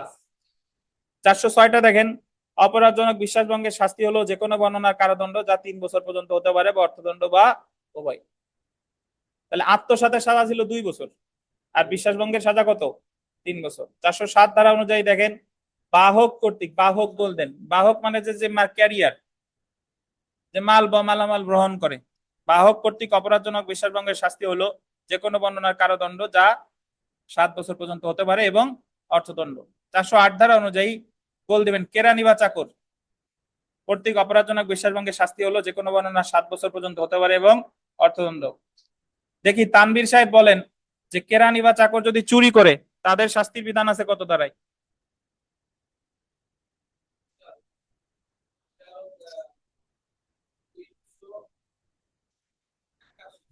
381 ধারায় বলা আছে যে চাকর বা ক্লার্ক যদি চুরি করে তাহলে চুরির শাস্তি 7 বছর। ঠিক একই ভাবে 408 ধারায় বলা আছে কেরানি বা চাকর যদি বিশ্বাসভঙ্গ করে সেক্ষেত্রেও কত বছর? 7 বছর। 409 ধারাটা দেখেন, 409 ধারায় বলছে যে সরকারি কর্মচারী, ব্যাংকার, বাণিজ্যিক প্রতিনিধি বা এজেন্ট কর্তৃক অপরাধজনক বিশ্বাসভঙ্গের শাস্তি হলো, আন্ডারলাইন করবেন, যাবজ্জীবন কারাদণ্ড বা যে কোনো বর্ণনার কারাদণ্ড, যা কত? 10 বছর পর্যন্ত হতে পারে এবং অর্থদণ্ড। তাহলে একটা জিনিস দেখেন, যদি বলে যে সরকারি কর্মচারী যদি বিশ্বাস ভঙ্গ করে তাহলে মামলা কিনতে হবে কত ধারায়? 409 ধারায়। ব্যাংকার, বাণিজ্যিক প্রতিনিধি, এজেন্ট খালেদা জিয়ার বিরুদ্ধে মামলা হয়েছে 409 ধারায়। ব্র্যাকেটে লেখেন এই মামলা করবে দুদক। 409 ধারার মামলা আমি আপনি করতে পারবো না। 409 ধারার মামলা করে দুদক, দুর্নীতি দমন কমিশন।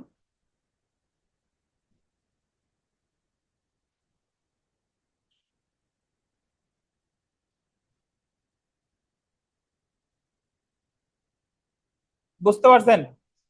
এখন যদি আপনাদের বলা হয় যে অপরাধজনক অসাধুভাবে সম্পত্তি আত্মসাৎ এবং অপরাধজনক বিশ্বাসভঙ্গের মধ্যে পার্থক্য লেখুন, পারবেন না? সংজ্ঞাগত, ধারাগত, সম্পত্তিগত, তারপরে উদাহরণগত, শাস্তিগত, তারপরে এটার ইংরেজিতে বলে এমবেজলমেন্ট, আত্মসাতের আলাদা কোনো নাম নাই। তারপরে বিশ্বাসভঙ্গ হলো গুরুতর প্রকৃতির অপরাধ আর আত্মসাৎ হচ্ছে কম গুরুতর প্রকৃতির অপরাধ। বিশ্বাসভঙ্গের ক্ষেত্রে অবশ্যই বিশ্বাসের সম্পর্ক থাকতে হবে, কিন্তু আত্মসাতের ক্ষেত্রে কোনো বিশ্বাসের সম্পর্ক থাকা লাগে না। এরকম দেখবেন যে অনেক পার্থক্য হয়ে গেছে। তাহলে আমরা আত্মসাৎ পড়লাম, অপরাধজনক বিশ্বাসভঙ্গ পড়লাম, এটা নিয়ে আপনাদের কোনো প্রশ্ন আছে কিনা? যদি না থাকে তাহলে আমরা এখন চলে আসবো প্রতারণায়। একেবারে প্রথম পেজে দেখেন উত্তর যেখানে শুরু, প্রতারণা।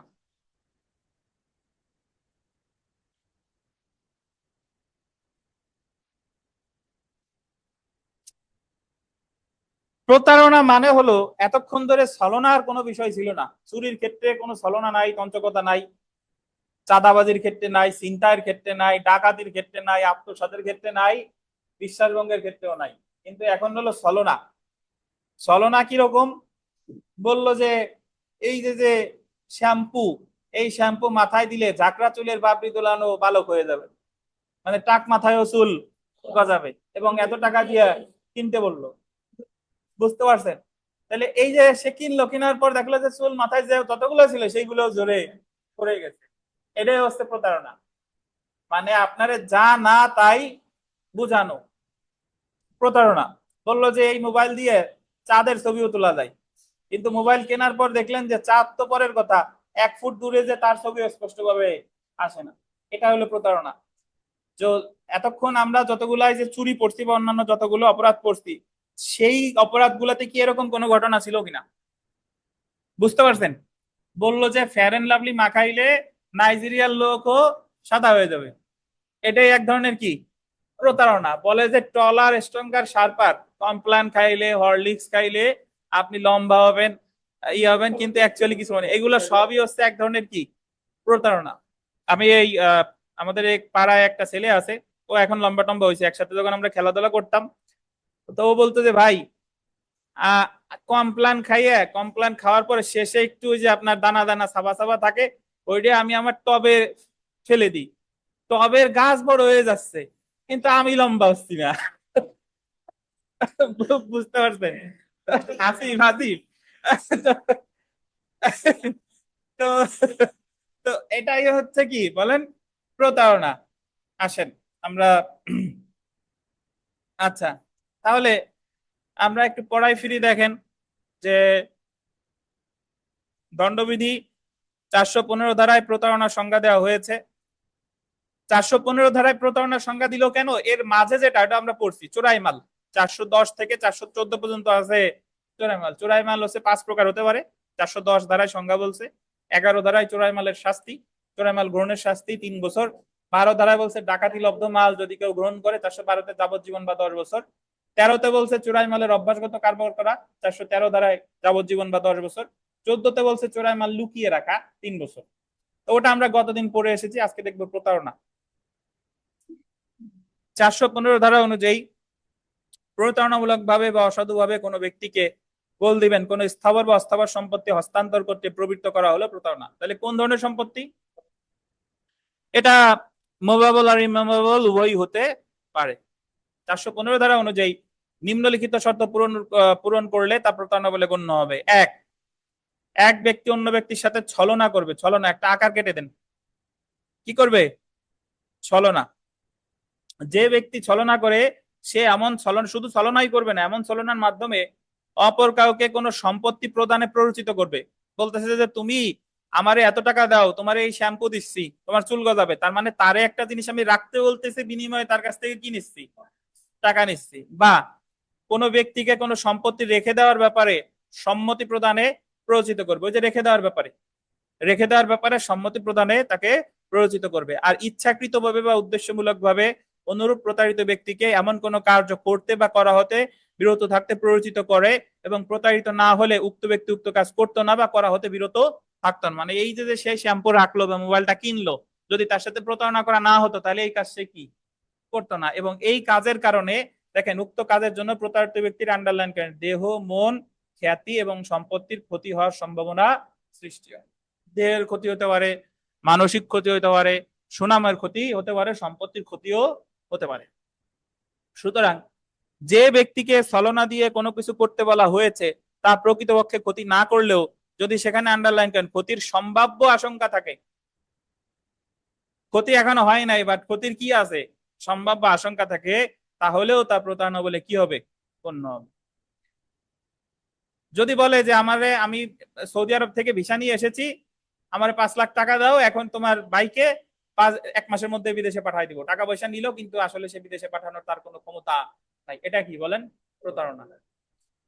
তো উদাহরণ দেখেন,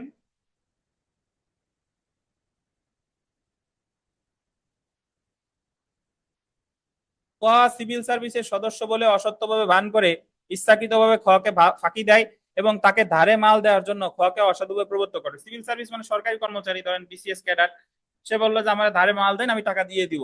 কয়ের উক্ত মালের মূল্য প্রদানের কোনো অভিপ্রায় নাই, কিন্তু ওই টাকা দেওয়া পরিশোধ করা তার কোনো কি নাই, ইচ্ছা নাই। তো এক্ষেত্রে সে কি করেছে বলে গণ্য হবে বলেন, প্রতারণা করেছে বলে গণ্য হবে। তাহলে প্রতারণার সংজ্ঞা দিল কত দাঁড়ায়, 415। শাস্তি দেখেন, দণ্ডবিধির 417 ধারা অনুযায়ী প্রতারণার শাস্তি হলো যে কোনো বর্ণনা কারাবাস, যা 1 বছর পর্যন্ত হতে পারে, বা অর্থদণ্ড বা উভয়। তাহলে প্রতারণার সংজ্ঞা 415, শাস্তি কত, 417। তাহলে এখন আমরা একেবারে প্রশ্নের ক নাম্বার প্রশ্নটা যদি দেখেন, যে বলছে যে দণ্ডবিধির সংশ্লিষ্ট ধারা উল্লেখপূর্বক উদাহরণসহ প্রতারণা এবং অপরাধমূলক বিশ্বাসভঙ্গ বিশ্লেষণ করুন। তাহলে আমরা কিন্তু প্রতারণাও পড়ছি, আবার কি অপরাধমূলক বিশ্বাসভঙ্গ পড়ছি। যদি এইভাবে না আসে, যদি পরীক্ষায় প্রশ্ন আসে প্রতারণা এবং অপরাধমূলক বিশ্বাসভঙ্গের পার্থক্য লিখুন, পারবেন না লিখতে ইনশাল্লাহ। আমরা বি নাম্বার প্রশ্নটা দেখবো। দেখেন, বি নাম্বারে বলছে যে দৃষ্টান্ত সহকারে মিথ্যা পরিচয়ে প্রতারণা, চিটিং বাই পার্সনেশন। আমরা বি নাম্বারটা পড়বো এখন। ছদ্মবেশে প্রতারণা বা মিথ্যা পরিচয়ে প্রতারণা, চিটিং বাই পার্সনেশন। আপনি যান না তাই বলে নিজের পরিচয় দিচ্ছেন, আপনি আর্মি অফিসার না বাট এলাকায় গিয়ে বললেন আমি আর্মি অফিসার, আপনি যাই বললেন আমি অমুক, কিন্তু আসলে আপনি অমুক না। এটাই হচ্ছে ছদ্মবেশে প্রতারণা। এটা এমন কোন ব্যক্তির ক্ষেত্রেও হতে পারে যে ধরেন কাল্পনিক ব্যক্তি, মানে ওরকম কোন ব্যক্তির অস্তিত্ব বা বাস্তবে নাই, তারপরেও সেটা কি হবে, ছদ্মবেশে প্রতারণা। দেখেন, মিথ্যা পরিচয়ে প্রতারণাকে দণ্ডবিধি 1860-এর 416 ধারায় সংজ্ঞায়িত করা হয়েছে।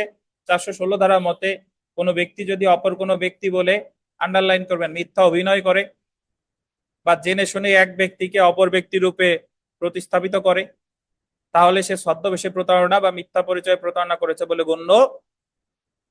আমাদের সমাজে অনেক সময় র্যাবে বলে র্যাবের পরিচয় দিয়ে অনেকে ধরে নিয়ে যায় না, পুলিশের পরিচয় দিয়ে এসে বাসার মাল জিনিসপত্র নিয়ে গেছে, তো তারা কি করেছে, ছদ্মবেশে প্রতারণা। এবং এরকম একটা ধারা আমরা পড়ছিলাম সরকারি কর্মচারীর ক্ষেত্রে, কত ধারা, 170। যদি কেউ সরকারি কর্মচারী পরিচয় দিয়ে কোনো কিছু করে, কারো ক্ষতি করার উদ্দেশ্যে কিছু করে, তাহলে সে দণ্ডিত হবে কত ধারায়, 170 ধারায়। এখানে বিশেষভাবে উল্লেখ্য যে যে ব্যক্তি অপরের রূপ ধারণ করে সেই অপর ব্যক্তি প্রকৃত, আন্ডারলাইন করেন, প্রকৃত বা কাল্পনিক যাই হোক না কেন, উক্ত ব্যক্তি অপর রূপ ধারণ করবে প্রতারণার জন্য দায়ী হবে। সে প্রকৃত হতে পারে, সে কি বলেন কাল্পনিকও হতে পারে। ছদ্মবেশে প্রতারণার উপাদান দেখেন, ছলনা বা তঞ্চকতা থাকবে, অপরের রূপ ধারণ করা হবে, অবশ্যই কার্যটি করা হবে কিসের উদ্দেশ্যে, প্রতারণার উদ্দেশ্যে। উদাহরণ দেখেন, উদাহরণে বলল যে পবলু নিজেকে একই নামে অন্য এক ধনী ব্যাংকার বলে মিথ্যা অভিনয় করে প্রতারণা করে সে অপর রূপ ধারণ পূর্বক প্রতারণা করেছে বলে কি হবে? গণ্য হবে। শাস্তি দেখেন, ছদ্মবেশে প্রতারণার শাস্তি আলোচনা করছে 416 ধারায়, সরি সংজ্ঞা হলো 416, শাস্তি হচ্ছে 419। দেখেন, যে কোনো ব্যক্তি ছদ্মবেশে প্রতারণা করলে দণ্ডবিধি 419 ধারা অনুযায়ী যে কোনো বর্ণনার কারাদণ্ড যার মেয়াদ 3 বছর পর্যন্ত হতে পারে বা অর্থদণ্ডে বা উভয় দণ্ডে দণ্ডিত। তাহলে শুধু প্রতারণার সাজা কত?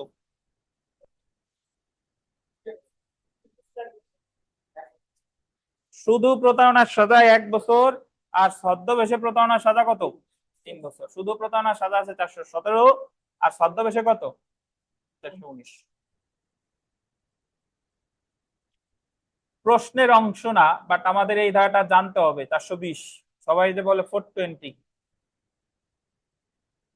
420 ধারা হচ্ছে আপনি কাউরে কোনো প্রতারণা করছেন এবং প্রতারণা করে তার কাছ থেকে মূল্যবান জামানত বা জিনিসপত্র নিছেন। আপনি বলছেন যে আপনি বিদেশে পাঠাইতে পারেন, বিদেশে পাঠানোর কথা বলে তার কাছ থেকে 5 লাখ টাকা আদায় করছেন, এটাই হলো 420। দেখেন, দণ্ডবিধির 420 ধারা অনুযায়ী যে ব্যক্তি প্রতারণা করে এবং প্রতারণার মাধ্যমে অনুরূপ প্রতারিত ব্যক্তিকে কোনো ব্যক্তির নিকট কোনো সম্পত্তি অর্পণ করতে অথবা কোনো মূল্যবান জামানত বা সম্পত্তি বা সিলমোহরকৃত বস্তু অসাধুভাবে প্রবৃত্ত করে সেই ব্যক্তি যে কোনো বর্ণনার কারাদণ্ড যার মেয়াদ কত? 7 বছর পর্যন্ত হতে পারে, অর্থদণ্ডেও দণ্ডিত। লেখেন জামিনযোগ্য। 7 বছর হইলেও এটা হলো কি ধারা? 420 হচ্ছে জামিনযোগ্য ধারা।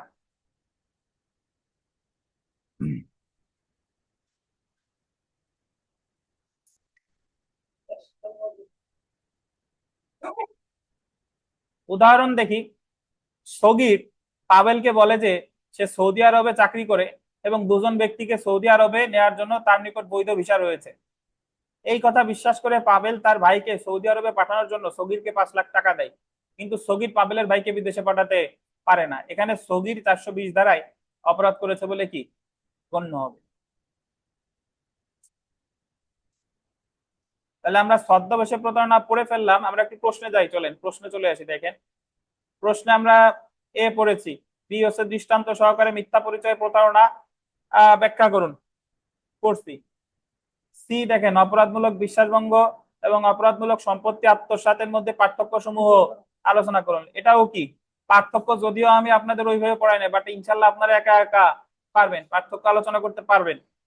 এখন আমরা চলে আসবো, এখানে কতগুলো প্রবলেমেটিক প্রশ্ন আছে, এগুলো ভিভিআই পরীক্ষায় আসার মতো প্রশ্ন, তো এইগুলা একটু আলোচনা করব। আসবেন 3 নাম্বার পেজের মাঝে।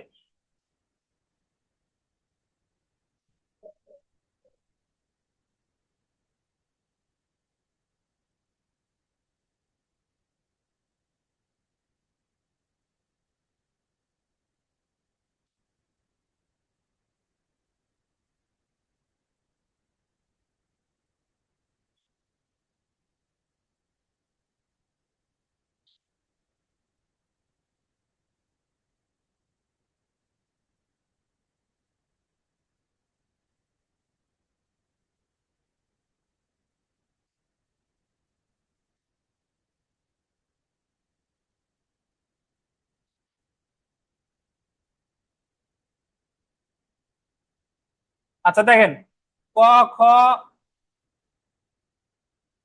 ক খ গ ঘ এবং উম একটি ডাকাতি সংগঠন করে। ডাকাতি সংগঠন করতে কয়জন লাগে? 5 জন। এই জায়গায় 5 জন কে আছে? ক খ গ ঘ উম আছে। ডাকাতিতে চুরি হওয়া দ্রব্যাদির মধ্যে, ডাকাতিতে চুরি হওয়া বলতে বোঝাচ্ছে মানে ডাকাতি সংগঠনকালে যে জিনিস নিচ্ছে সেটা বোঝাচ্ছে ডাকাতির মাল। ডাকাতিতে চুরি হওয়া দ্রব্যাদির মধ্যে ক্ষয়ের দখল থেকে একটি মোবাইল ফোন এবং চয়ের দখল থেকে একটি স্বর্ণের হার উদ্ধার করা হয়েছে। চ কি ডাকাতির দলের সদস্যদের মধ্যে ছিল? দেন তো।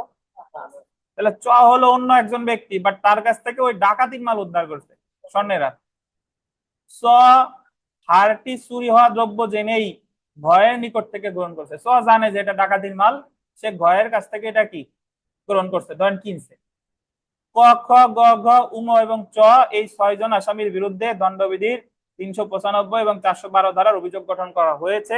আপনি কি সকলকে উভয় ধারায় শাস্তি দিতে পারবেন কিনা? সবাইরই কি 395 ও 412 ধারায় সাজা দেওয়া যাবে কিনা?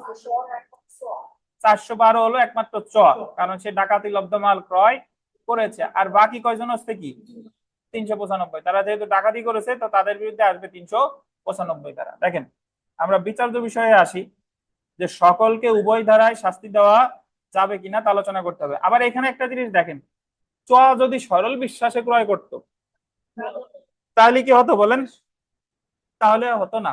দেখেন আইনানুগ পর্যালোচনা দেখেন যে ক, খ, গ, ঘ এবং উম আসামিদের দণ্ডবিধি 395 ধারায় শুধুমাত্র ডাকাতি সংগঠনের জন্য শাস্তি প্রদান করা যাবে, এবং চকে দণ্ডবিধি 412 ধারায় ডাকাতি সংগঠনে লব্ধ মাল, লব্ধ মানে হচ্ছে লাভ করা, অসাধুভাবে গ্রহণের জন্য শাস্তি প্রদান করা যাবে। যেহেতু চ ডাকাত দলের সদস্য না, তাই তাকে 395 ধারায় দণ্ডিত করা যাবে না। অন্যদিকে চ যেহেতু হারটি চুরি হওয়া দ্রব্য জেনেও তা ঘয়ের নিকট থেকে গ্রহণ করেছে, তাই সে দণ্ডবিধি 412 ধারায় ডাকাতি সংগঠনকালে লব্ধ সম্পত্তি গ্রহণের অপরাধ করেছে। এই কারণে চকে 412 ধারায় দণ্ডিত করা যাবে, কিন্তু 395 ধারায় দণ্ডিত করা যাবে না। সুতরাং সিদ্ধান্ত দেখেন, সুতরাং আইনের বিধান অনুযায়ী উপরোক্ত ঘটনায় ক, খ, গ, ঘ এবং উমকে দণ্ডবিধি 395 ধারায় এবং চকে 412 ধারায় একত্রে শাস্তি দেওয়া যাবে। তাই সকল আসামিকে 395 ও 412 ধারায় শাস্তি দেওয়া যাবে না। চকে 412 ধারা অনুযায়ী যাবজ্জীবন কারাদণ্ডে দণ্ডিত করা। বুঝতে পারছেন? পরের প্রশ্নটা দেখেন, কেউ না বুঝলে প্রশ্ন করেন, চুপ থাকেন না। পরেরটা দেখেন, রহিম ও ফরিদ পরস্পরের বন্ধু, 10 বছর যাবৎ অংশীদারি ব্যবসার এক পর্যায়ে হিসাব না দেওয়ার জন্য রহিম ফরিদের বিরুদ্ধে দণ্ডবিধি 406, 420 ধারায় মামলা দায়ের করে। তারা দুইজন হলো কি বলেন? বন্ধু, একসাথে তারা অংশীদারি ব্যবসা করে। এখন অংশীদারি ব্যবসা করে হঠাৎ একজন আর একজনের হিসাব দিচ্ছে না, হিসাব দিচ্ছে না। এখন একজন আর একজনের বিরুদ্ধে 406, 420 মামলা করছে রহিম ফরিদের বিরুদ্ধে। রহিম করছে মামলা কার বিরুদ্ধে? ফরিদের বিরুদ্ধে। এখন ফরিদকে পরামর্শ দেন। ফরিদ আসছে আপনার কাছে, যে মামলার আসামি, সে আসছে আপনার কাছে, আপনার কাছে পরামর্শ চাইতেছে। এখন আপনারা এই জায়গায় বলতেছে যে রহিম ও ফরিদ পরস্পর বন্ধু, 10 বছর যাবত অংশীদারি ব্যবসা এক করতে হিসাব না দেওয়ার জন্য। হিসাব দেয় নাই শুধু, এই জায়গা কিন্তু বলে নাই যে সে আত্মসাৎ করছে কিনা, বা 420 আনতে হলে আপনার তো দেখাইতে হয় যে সে মানে ছলনা কিছু করছে দিছে, এরকম কিছু এই জায়গা কিন্তু আমাদের প্রশ্ন নাই। দেখেন তাহলে বিচার্য বিষয় ফরিদের করণীয় কি তা আলোচনা করতে হবে। দেখেন ফরিদের বিরুদ্ধে দায়েরকৃত 406, 420 ধারা মামলাটি রক্ষণীয় নয়, তাই মামলাটি বাতিল করার জন্য ফরিদকে ফৌজদারি কার্যবিধির আন্ডারলাইন করেন 561 ক ধারা অনুযায়ী হাইকোর্ট বিভাগে আবেদন করার পরামর্শ প্রদান করা যায়। বলতেছে যে আপনি মামলাটা বাতিলের জন্য 561 ক ধারা হাইকোর্ট বিভাগে কোয়াশমেন্টের আবেদন করতে পারেন। কেন কোয়াশমেন্টের আবেদন করবে একটু ব্যাখ্যা দিই। দেখেন নাসির উদ্দিন মাহমুদ বনাম মমতাজ উদ্দিন আহমেদ 36 DLR 14 মামলায় সিদ্ধান্ত প্রদান করা হয় যে অংশীদারি ব্যবসায়ী হিসাব না দেওয়া 405 ধারায় অপরাধমূলক বিশ্বাসভঙ্গের মধ্যে পড়ে না। এই মামলায় সরাসরি বলাই আছে যদি দুইজন যদি একসাথে ব্যবসা করেন, কেউ যদি হিসাব না দেয়, এটা 405 ধারায় বিশ্বাসভঙ্গের অপরাধ হবে না। কোন অংশীদারকে হিসাব প্রদান না করার জন্য বা যে ক্ষেত্রে হিসাব দেওয়া হয়নি সেক্ষেত্রে অন্য অংশীদার তার লভ্যাংশ তুলে নিলে সে দণ্ডবিধির 406 ধারায় উক্ত অংশীদারকে অভিযুক্ত করা যায় না, বা এক্ষেত্রে 406 ধারায় ফরিদের বিরুদ্ধে মামলা চলে। ধরেন অংশীদারিত্বের ব্যবসা মানে তো তোমার এই জায়গায় শেয়ার আছে, আমার শেয়ার আছে, আমার অংশ যদি আমি তুলে নিই তাহলে আমার তো বলা যাবে না যে আমি আত্মসাৎ করছি। বুঝেন কিনা? আচ্ছা, এবং অত্র মামলাটি 561 ক ধারা অনুযায়ী বাতিল হবে, এবং উপরের মামলার রেফারেন্স অনুযায়ী যদি অপরাধমূলক বিশ্বাসভঙ্গের অভিযোগ রক্ষণীয় না হয় তাহলে 420 ধারা প্রতারণার অভিযোগও কি রক্ষণীয় নয়। সিদ্ধান্ত, সুতরাং ফরিদকে এটা পরামর্শ দেওয়া যায় যে যেহেতু অংশীদারকে হিসাব না দেওয়া 405 ধারা অনুযায়ী অপরাধমূলক বিশ্বাসভঙ্গ নয়, সেহেতু 406 ধারায় উক্ত মামলাটি তার বিরুদ্ধে রক্ষণীয় নয়। একইভাবে অংশীদারকে হিসাব না দেওয়া 420 ধারা অনুযায়ী প্রতারণাও 420 হইতে হলে তো মূল্যবান জামানত নিতে হবে, তারে ভুল বুঝাইয়া ছলনা করে, জায়গা তো ছলনা নাই। সুতরাং ফরিদের বিরুদ্ধে 406, 420 ধারায় মামলাটি রক্ষণীয় নয়, তাই মামলাটি বাতিল করার জন্য ফরিদকে 561 ক ধারা অনুযায়ী হাইকোর্টে আবেদন করার কি দেব পরামর্শ প্রদান করা।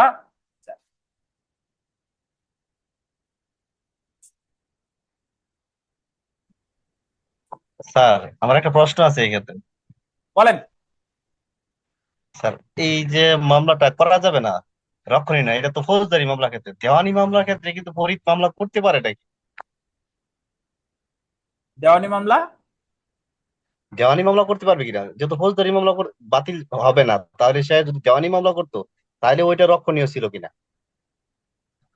আচ্ছা, দেওয়ানি কি মামলা করবেন বলেন? হিসাব না দেওয়ার বিষয়ে কোনো মামলা করা যায় না? কত কি মামলা করবেন? হিসাব কি মামলা করা যায় বলেন? হিসাব না দেওয়ার জন্য কি মামলা করবেন? দেওয়ানি কি মামলা করা যায়? আমি যদি বলতেছি যায় কিনা, দেওয়ানি মামলা করা যায় কিনা, যেহেতু ফৌজদারি করা যাবে না। দেওয়ানি তো আমার তো দেওয়ানি বিভিন্ন টাইপের মামলা আছে, ঘোষণামূলক মামলা, তারপরে আপনার অর্থ আদায়ের মামলা, এরপরে নিষেধাজ্ঞার মামলা করা যায় না, নিষেধাজ্ঞার মামলা। বা এই ঘোষণামূলক জায়গায় মামলা করা যায় না? কিসের ঘোষণামূলক মোকদ্দমা করা যায় না? ঘোষণামূলক মামলা? তো এই যতটুকু যদি এই প্রেক্ষাপটে, সে তো আর অস্বীকার করে নাই। অপর অপরজন কি তার অংশীদারিত্বে অস্বীকার করছে? না, অস্বীকার করছে না, যেহেতু তো ঘোষণামূলক হিসাব মামলায় দিচ্ছে তো, না তার। হ্যাঁ শুনেন, আমি জি এখন স্যার এই বলেন। ক্ষেত্রে হিসাব না দিলে তার কাছে হিসাব চাইতে হবে। হুম। আর হিসাব যেহেতু দিচ্ছে না, তাহলে আপনি ওই যে যে তাদের তো অংশীদারিত্বে ব্যবসায় যে কোনো একটা চুক্তিনামা উল্লেখ থাকে, চুক্তিতে বলা থাকে যে সে কি হিসাব দিতে বাধ্য কি বাধ্য না। তো এই জায়গায় সে বড়জোর ওই যে যে আমাদের নিষেধাজ্ঞার মামলা করতে পারে বা ক্ষতিপূরণের মামলা করতে পারে, যে যতদিন পর্যন্ত আমার হিসাব না দিচ্ছে এই এই এই ব্যবসার সকল কর্মকাণ্ড থেকে তাকে বিরত রাখার নির্দেশ দেওয়া হোক আর কি। আর মামলা, ফৌজদারি মামলা যে রক্ষণীয় না তা কিন্তু বলে নাই, মামলা কিন্তু করছে। এ দেখো তো, আমি আসামি, আমার প্রতিকার নিয়ে আলোচনা করছে। আমার প্রতিকার হচ্ছে যে আমি হাইকোর্ট ডিভিশনে কোয়াশমেন্টের আবেদন করতে পারি। কেন? কারণ সে যে দুইটা ধারায় মামলা করছে, ওই দুইটা ধারার কোনো কাজ আমি করি নাই। বুঝেন কিনা? তো এই কারণে জি স্যার কোয়াশমেন্ট মানে হচ্ছে যখন অন্য কোনো প্রতিকার থাকে না, তখন আমাকে যেতে হয় হাইকোর্ট ডিভিশনের 561A তে, ইনহেরেন্ট পাওয়ার, কোয়াশমেন্টের আবেদন। মোশাররফ সাহেব। জি স্যার বুঝতে পারছি। আচ্ছা, তাহলে ধরেন এই প্রশ্নটাই, আপনি তো এই মামলার রেফারেন্স জানেন না, আহ, হঠাৎ আসছে। এখন আপনার যতটুকু জ্ঞান, তার মধ্যে থেকেই আপনার এটার উত্তর করে আসতে হবে। আপনি বলবেন এইভাবে যে 406-এর আগে সংজ্ঞা দিলেন যে 406 একটা বিশ্বাসভরে সম্পর্ক থাকে, তারপরে আত্মসাৎ করে। কিন্তু এই জায়গায় ফরিদের সাথে বিশ্বাসভরে সম্পর্ক আছে, যেহেতু তারা অংশীদারিত্বে ব্যবসা করে, কিন্তু আত্মসাৎ করছে কিনা এটা কিন্তু ডকুমেন্ট নাই, তাই মামলাটা 406 দ্বারাই কি রক্ষণীয় না। বা আমি বললাম 420-এর সংজ্ঞা দিলাম, যে জায়গায় প্রতারণা থাকে, মূল্যবান জামানত আদান প্রদান থাকে, কিন্তু এই জায়গায় এরকম কোনো বিষয় নাই। তাহলে আমি ফরিদকে পরামর্শ দিব যে এই মামলায় সে যাতে প্রতিদ্বন্দ্বিতা করে, এবং আমরা প্রতিদ্বন্দ্বিতা করে এই মামলায় ইনশাল্লাহ খালাস হব। বুঝতে পারছেন? বিষয় হচ্ছে যে যার যা কিছু আছে তাই নিয়ে প্রস্তুত থাকতে হবে। আপনি যে শুধু এই ব্যাখ্যায় দিবেন তা না, আমার যদি কিছু জানা না থাকে, আমার জ্ঞান যতটুকু আছে তার মধ্যে আমার এটা কি সলিউশন করতে হবে। জি। এবং আপনার কিন্তু পরীক্ষক স্যার কিন্তু এই জিনিসটাই দেখতে চায় যে আপনি কি আসলে মানে পারদর্শী কিনা, মুখস্থ বিদ্যার চেয়েও যেটা বিষয়, যেটা আপনি এটা অ্যাটেম্প করছেন কি। দেখেন, আমরা পরের প্রশ্নে চলে আসি, যে কোনো লাভ না করলেও ABCDE পদ্মা ব্যাংকের পরিচালকগণ জমাট টাকা হতে ডিভাইডেন্ড বা ব্যবসার লভ্যাংশ প্রদান করে জমাদানকারীদের বেআইনিভাবে ক্ষতি সাধন করে।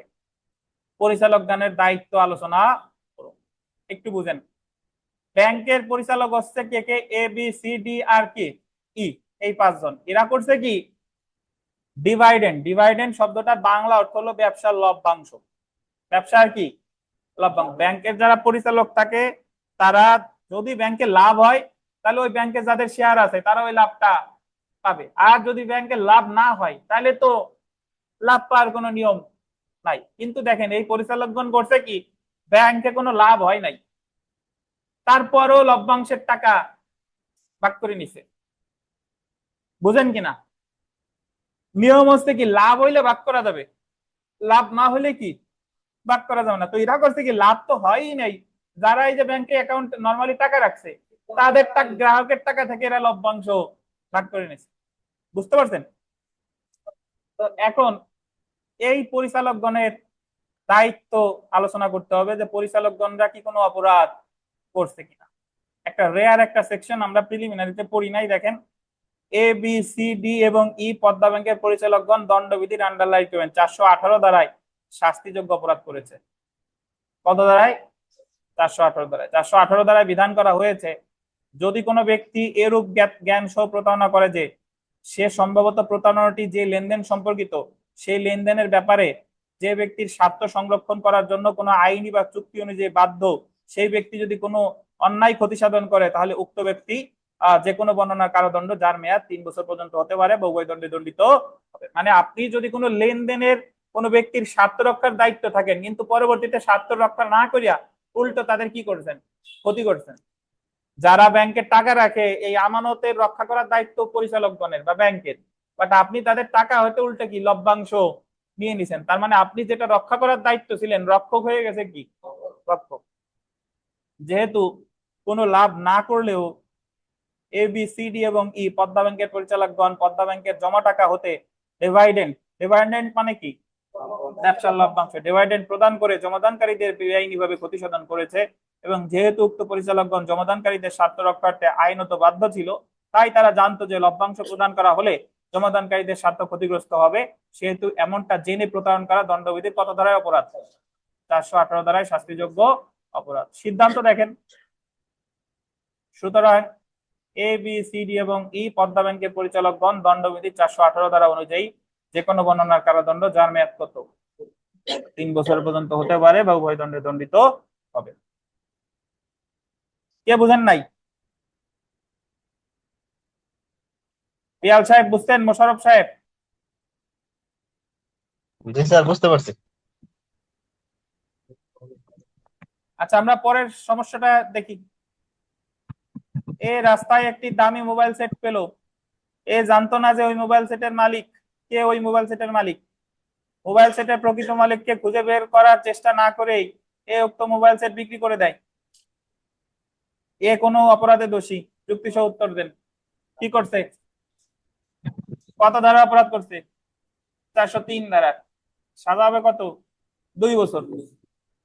দেখেন, উক্ত ঘটনাটিতে এ কোনো অপরাধ করেছে কিনা আলোচনা করতে হবে, আইনগত পর্যালোচনা। এখানে এ দণ্ডবিধি 1860 এর 403 ধারার অধীন অসাধুভাবে সম্পত্তি আত্মসাতের অপরাধে দোষী। নিচে যুক্তি সহ আলোচনা করা হলো। দেখেন, ধারা 403 অনুযায়ী কোন ব্যক্তি অসাধুভাবে কোনো অস্থাবর সম্পত্তি আত্মসাৎ করে বা তার নিজের ব্যবহারে পরিণত করলে সে ব্যক্তি অসাধুভাবে সম্পত্তি আত্মসাৎ করেছে বলে গণ্য হবে। আলোচ্য অংশে এ রাস্তায় একটি দামি মোবাইল সেট খুঁজে পায় এবং এর প্রকৃত মালিককে খুঁজে বের করার চেষ্টা না করে সে মোবাইল সেটটি বিক্রি করে দিল, অর্থাৎ এই মোবাইলটিকে নিজের কাজে ব্যবহার করে। অতএব 403 ধারার উপাদান বিদ্যমান থাকায় এখানে এ অসাধুভাবে সম্পত্তি আত্মসাতের অপরাধ করেছে।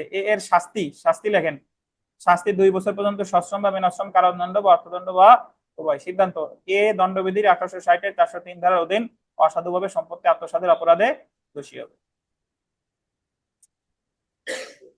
পরেরটা দেখেন, এ উচ্চ বেতনে চাকরি দিয়ে বি কে বিদেশে পাঠানোর কথা বলে বি কে 5 লক্ষ টাকা দিতে প্রলুব্ধ করে। ওই যে প্রলুব্ধ মানে কি, ছলনা চলে আসলো, কিন্তু শেষ পর্যন্ত এ বি কে বিদেশে পাঠায় না এবং টাকা নেওয়ার কথা অস্বীকার করে, বলে যে আমি কোনো টাকা পয়সা নেই। এ কি ধরনের অপরাধ করছে? তাহলে আপনি যদি কাউরে ছলনা করে মূল্যবান জামানত নেন, কত ধারার অপরাধ? 420। দেখেন, এ কি ধরনের অপরাধ করেছে তা আলোচনা করতে হবে, আইনগত পর্যালোচনা। আলোচ্য অংশে এ অপরাধজনক বিশ্বাসভঙ্গ প্রতারণার অপরাধ করেছে, কারণ এখানে বি এ কে বিশ্বাস করে তার অর্থ অর্পণ করেছিল, কিন্তু এ সেই বিশ্বাসভঙ্গ করে উক্ত অর্থ আত্মসাৎ করে এবং অর্থ গ্রহণের বিষয়টি কি করে? অস্বীকার করে। আবার 420 ধারার বক্তব্য অনুযায়ী এ অসাধুভাবে বি কে প্ররোচিত করে তার থেকে অর্থ হাতিয়ে নেয়। অতএব উপযুক্ত আলোচনা হতে বলা যায় যে আলোচ্য অংশে এ 406 ধারা অপরাধমূলক বিশ্বাসভঙ্গ, 420 ধারায় উল্লেখিত প্রতারণার অপরাধ সংগঠন করেছে। সুতরাং আলোচ্য অংশে এ অপরাধজনক বিশ্বাসভঙ্গ ও প্রতারণার অপরাধ করেছে। আচ্ছা, পরেরটা দেখি। দেখেন, 12 বিজিএস পরীক্ষা একটা প্রশ্ন আসছে, এটা একটু দেখি। এ বি কে এই নিশ্চয়তায় 20 লক্ষ টাকা প্রদানে উৎসাহিত করে যে ওই টাকা দিয়ে এ 20টি এনওসি এবং একটি ভিসা সংগ্রহ করে দিবে, কিন্তু এ উক্ত প্রতিশ্রুতি রক্ষা করতে ব্যর্থ হয় এবং বি এর নিকট থেকে টাকা নেওয়ার বিষয়টি চূড়ান্তভাবে কি করে? অস্বীকার করে। দা পেনাল কোড 1860 এর কোন ধারায় অপরাধ করছে?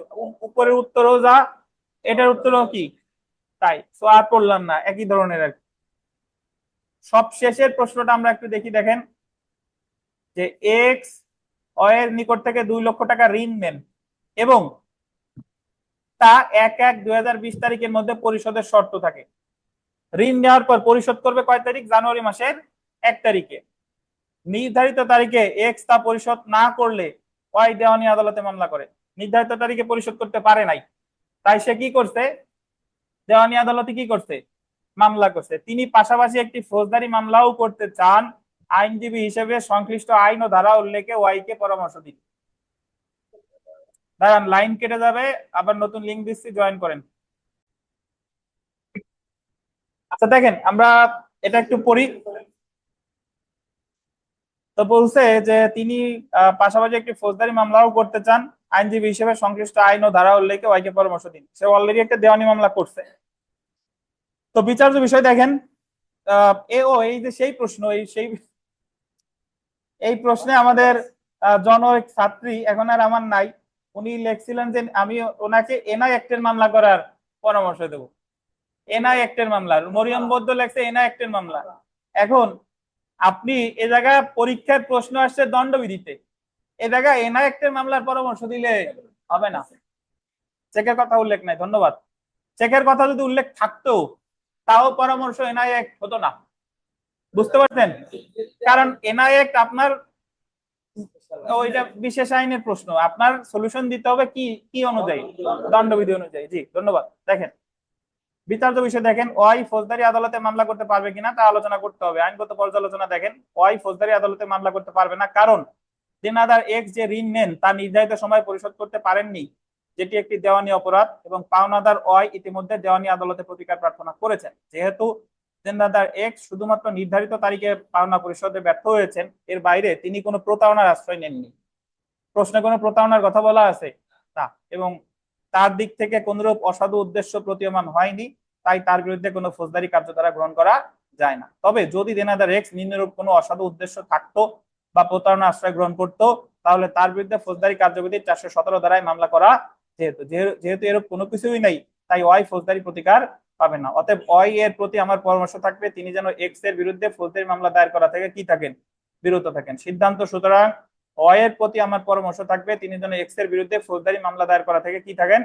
বিরত থাকেন। আপনার যদি মন চায় যে কোনো একটা পরামর্শ দিবেন, দেন, সমস্যা নেই। হ্যাঁ দিতে পারেন, যে যদি সে ডকুমেন্টে যে টাকা নিয়ে ই করছে, কিন্তু অ্যাকচুয়ালি প্রশ্নে কিন্তু কিছু নাই, বলেন কোনটা?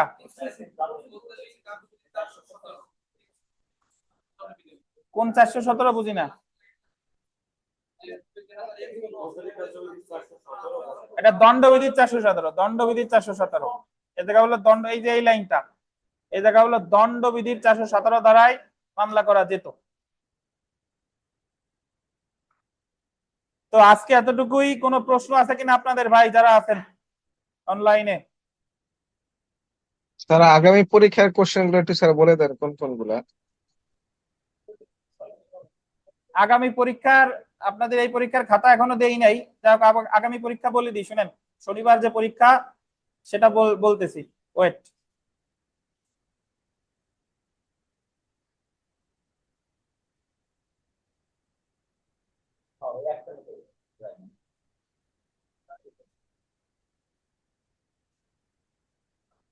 আগের দিন ছিল 6 থেকে 12।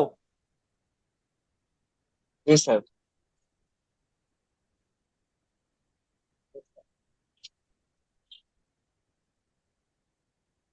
13, 14, 15, 16, 17, 13 থেকে 17 নেন। জি স্যার, ঠিক আছে স্যার। 13 থেকে 17। তো ঠিক আছে, তাহলে ভালো থাকেন সবাই, আল্লাহ হাফেজ, আসসালামু আলাইকুম। জি স্যার, আসসালামু আলাইকুম স্যার। বৃহস্পতিবার দেখা হবে ইনশাল্লাহ।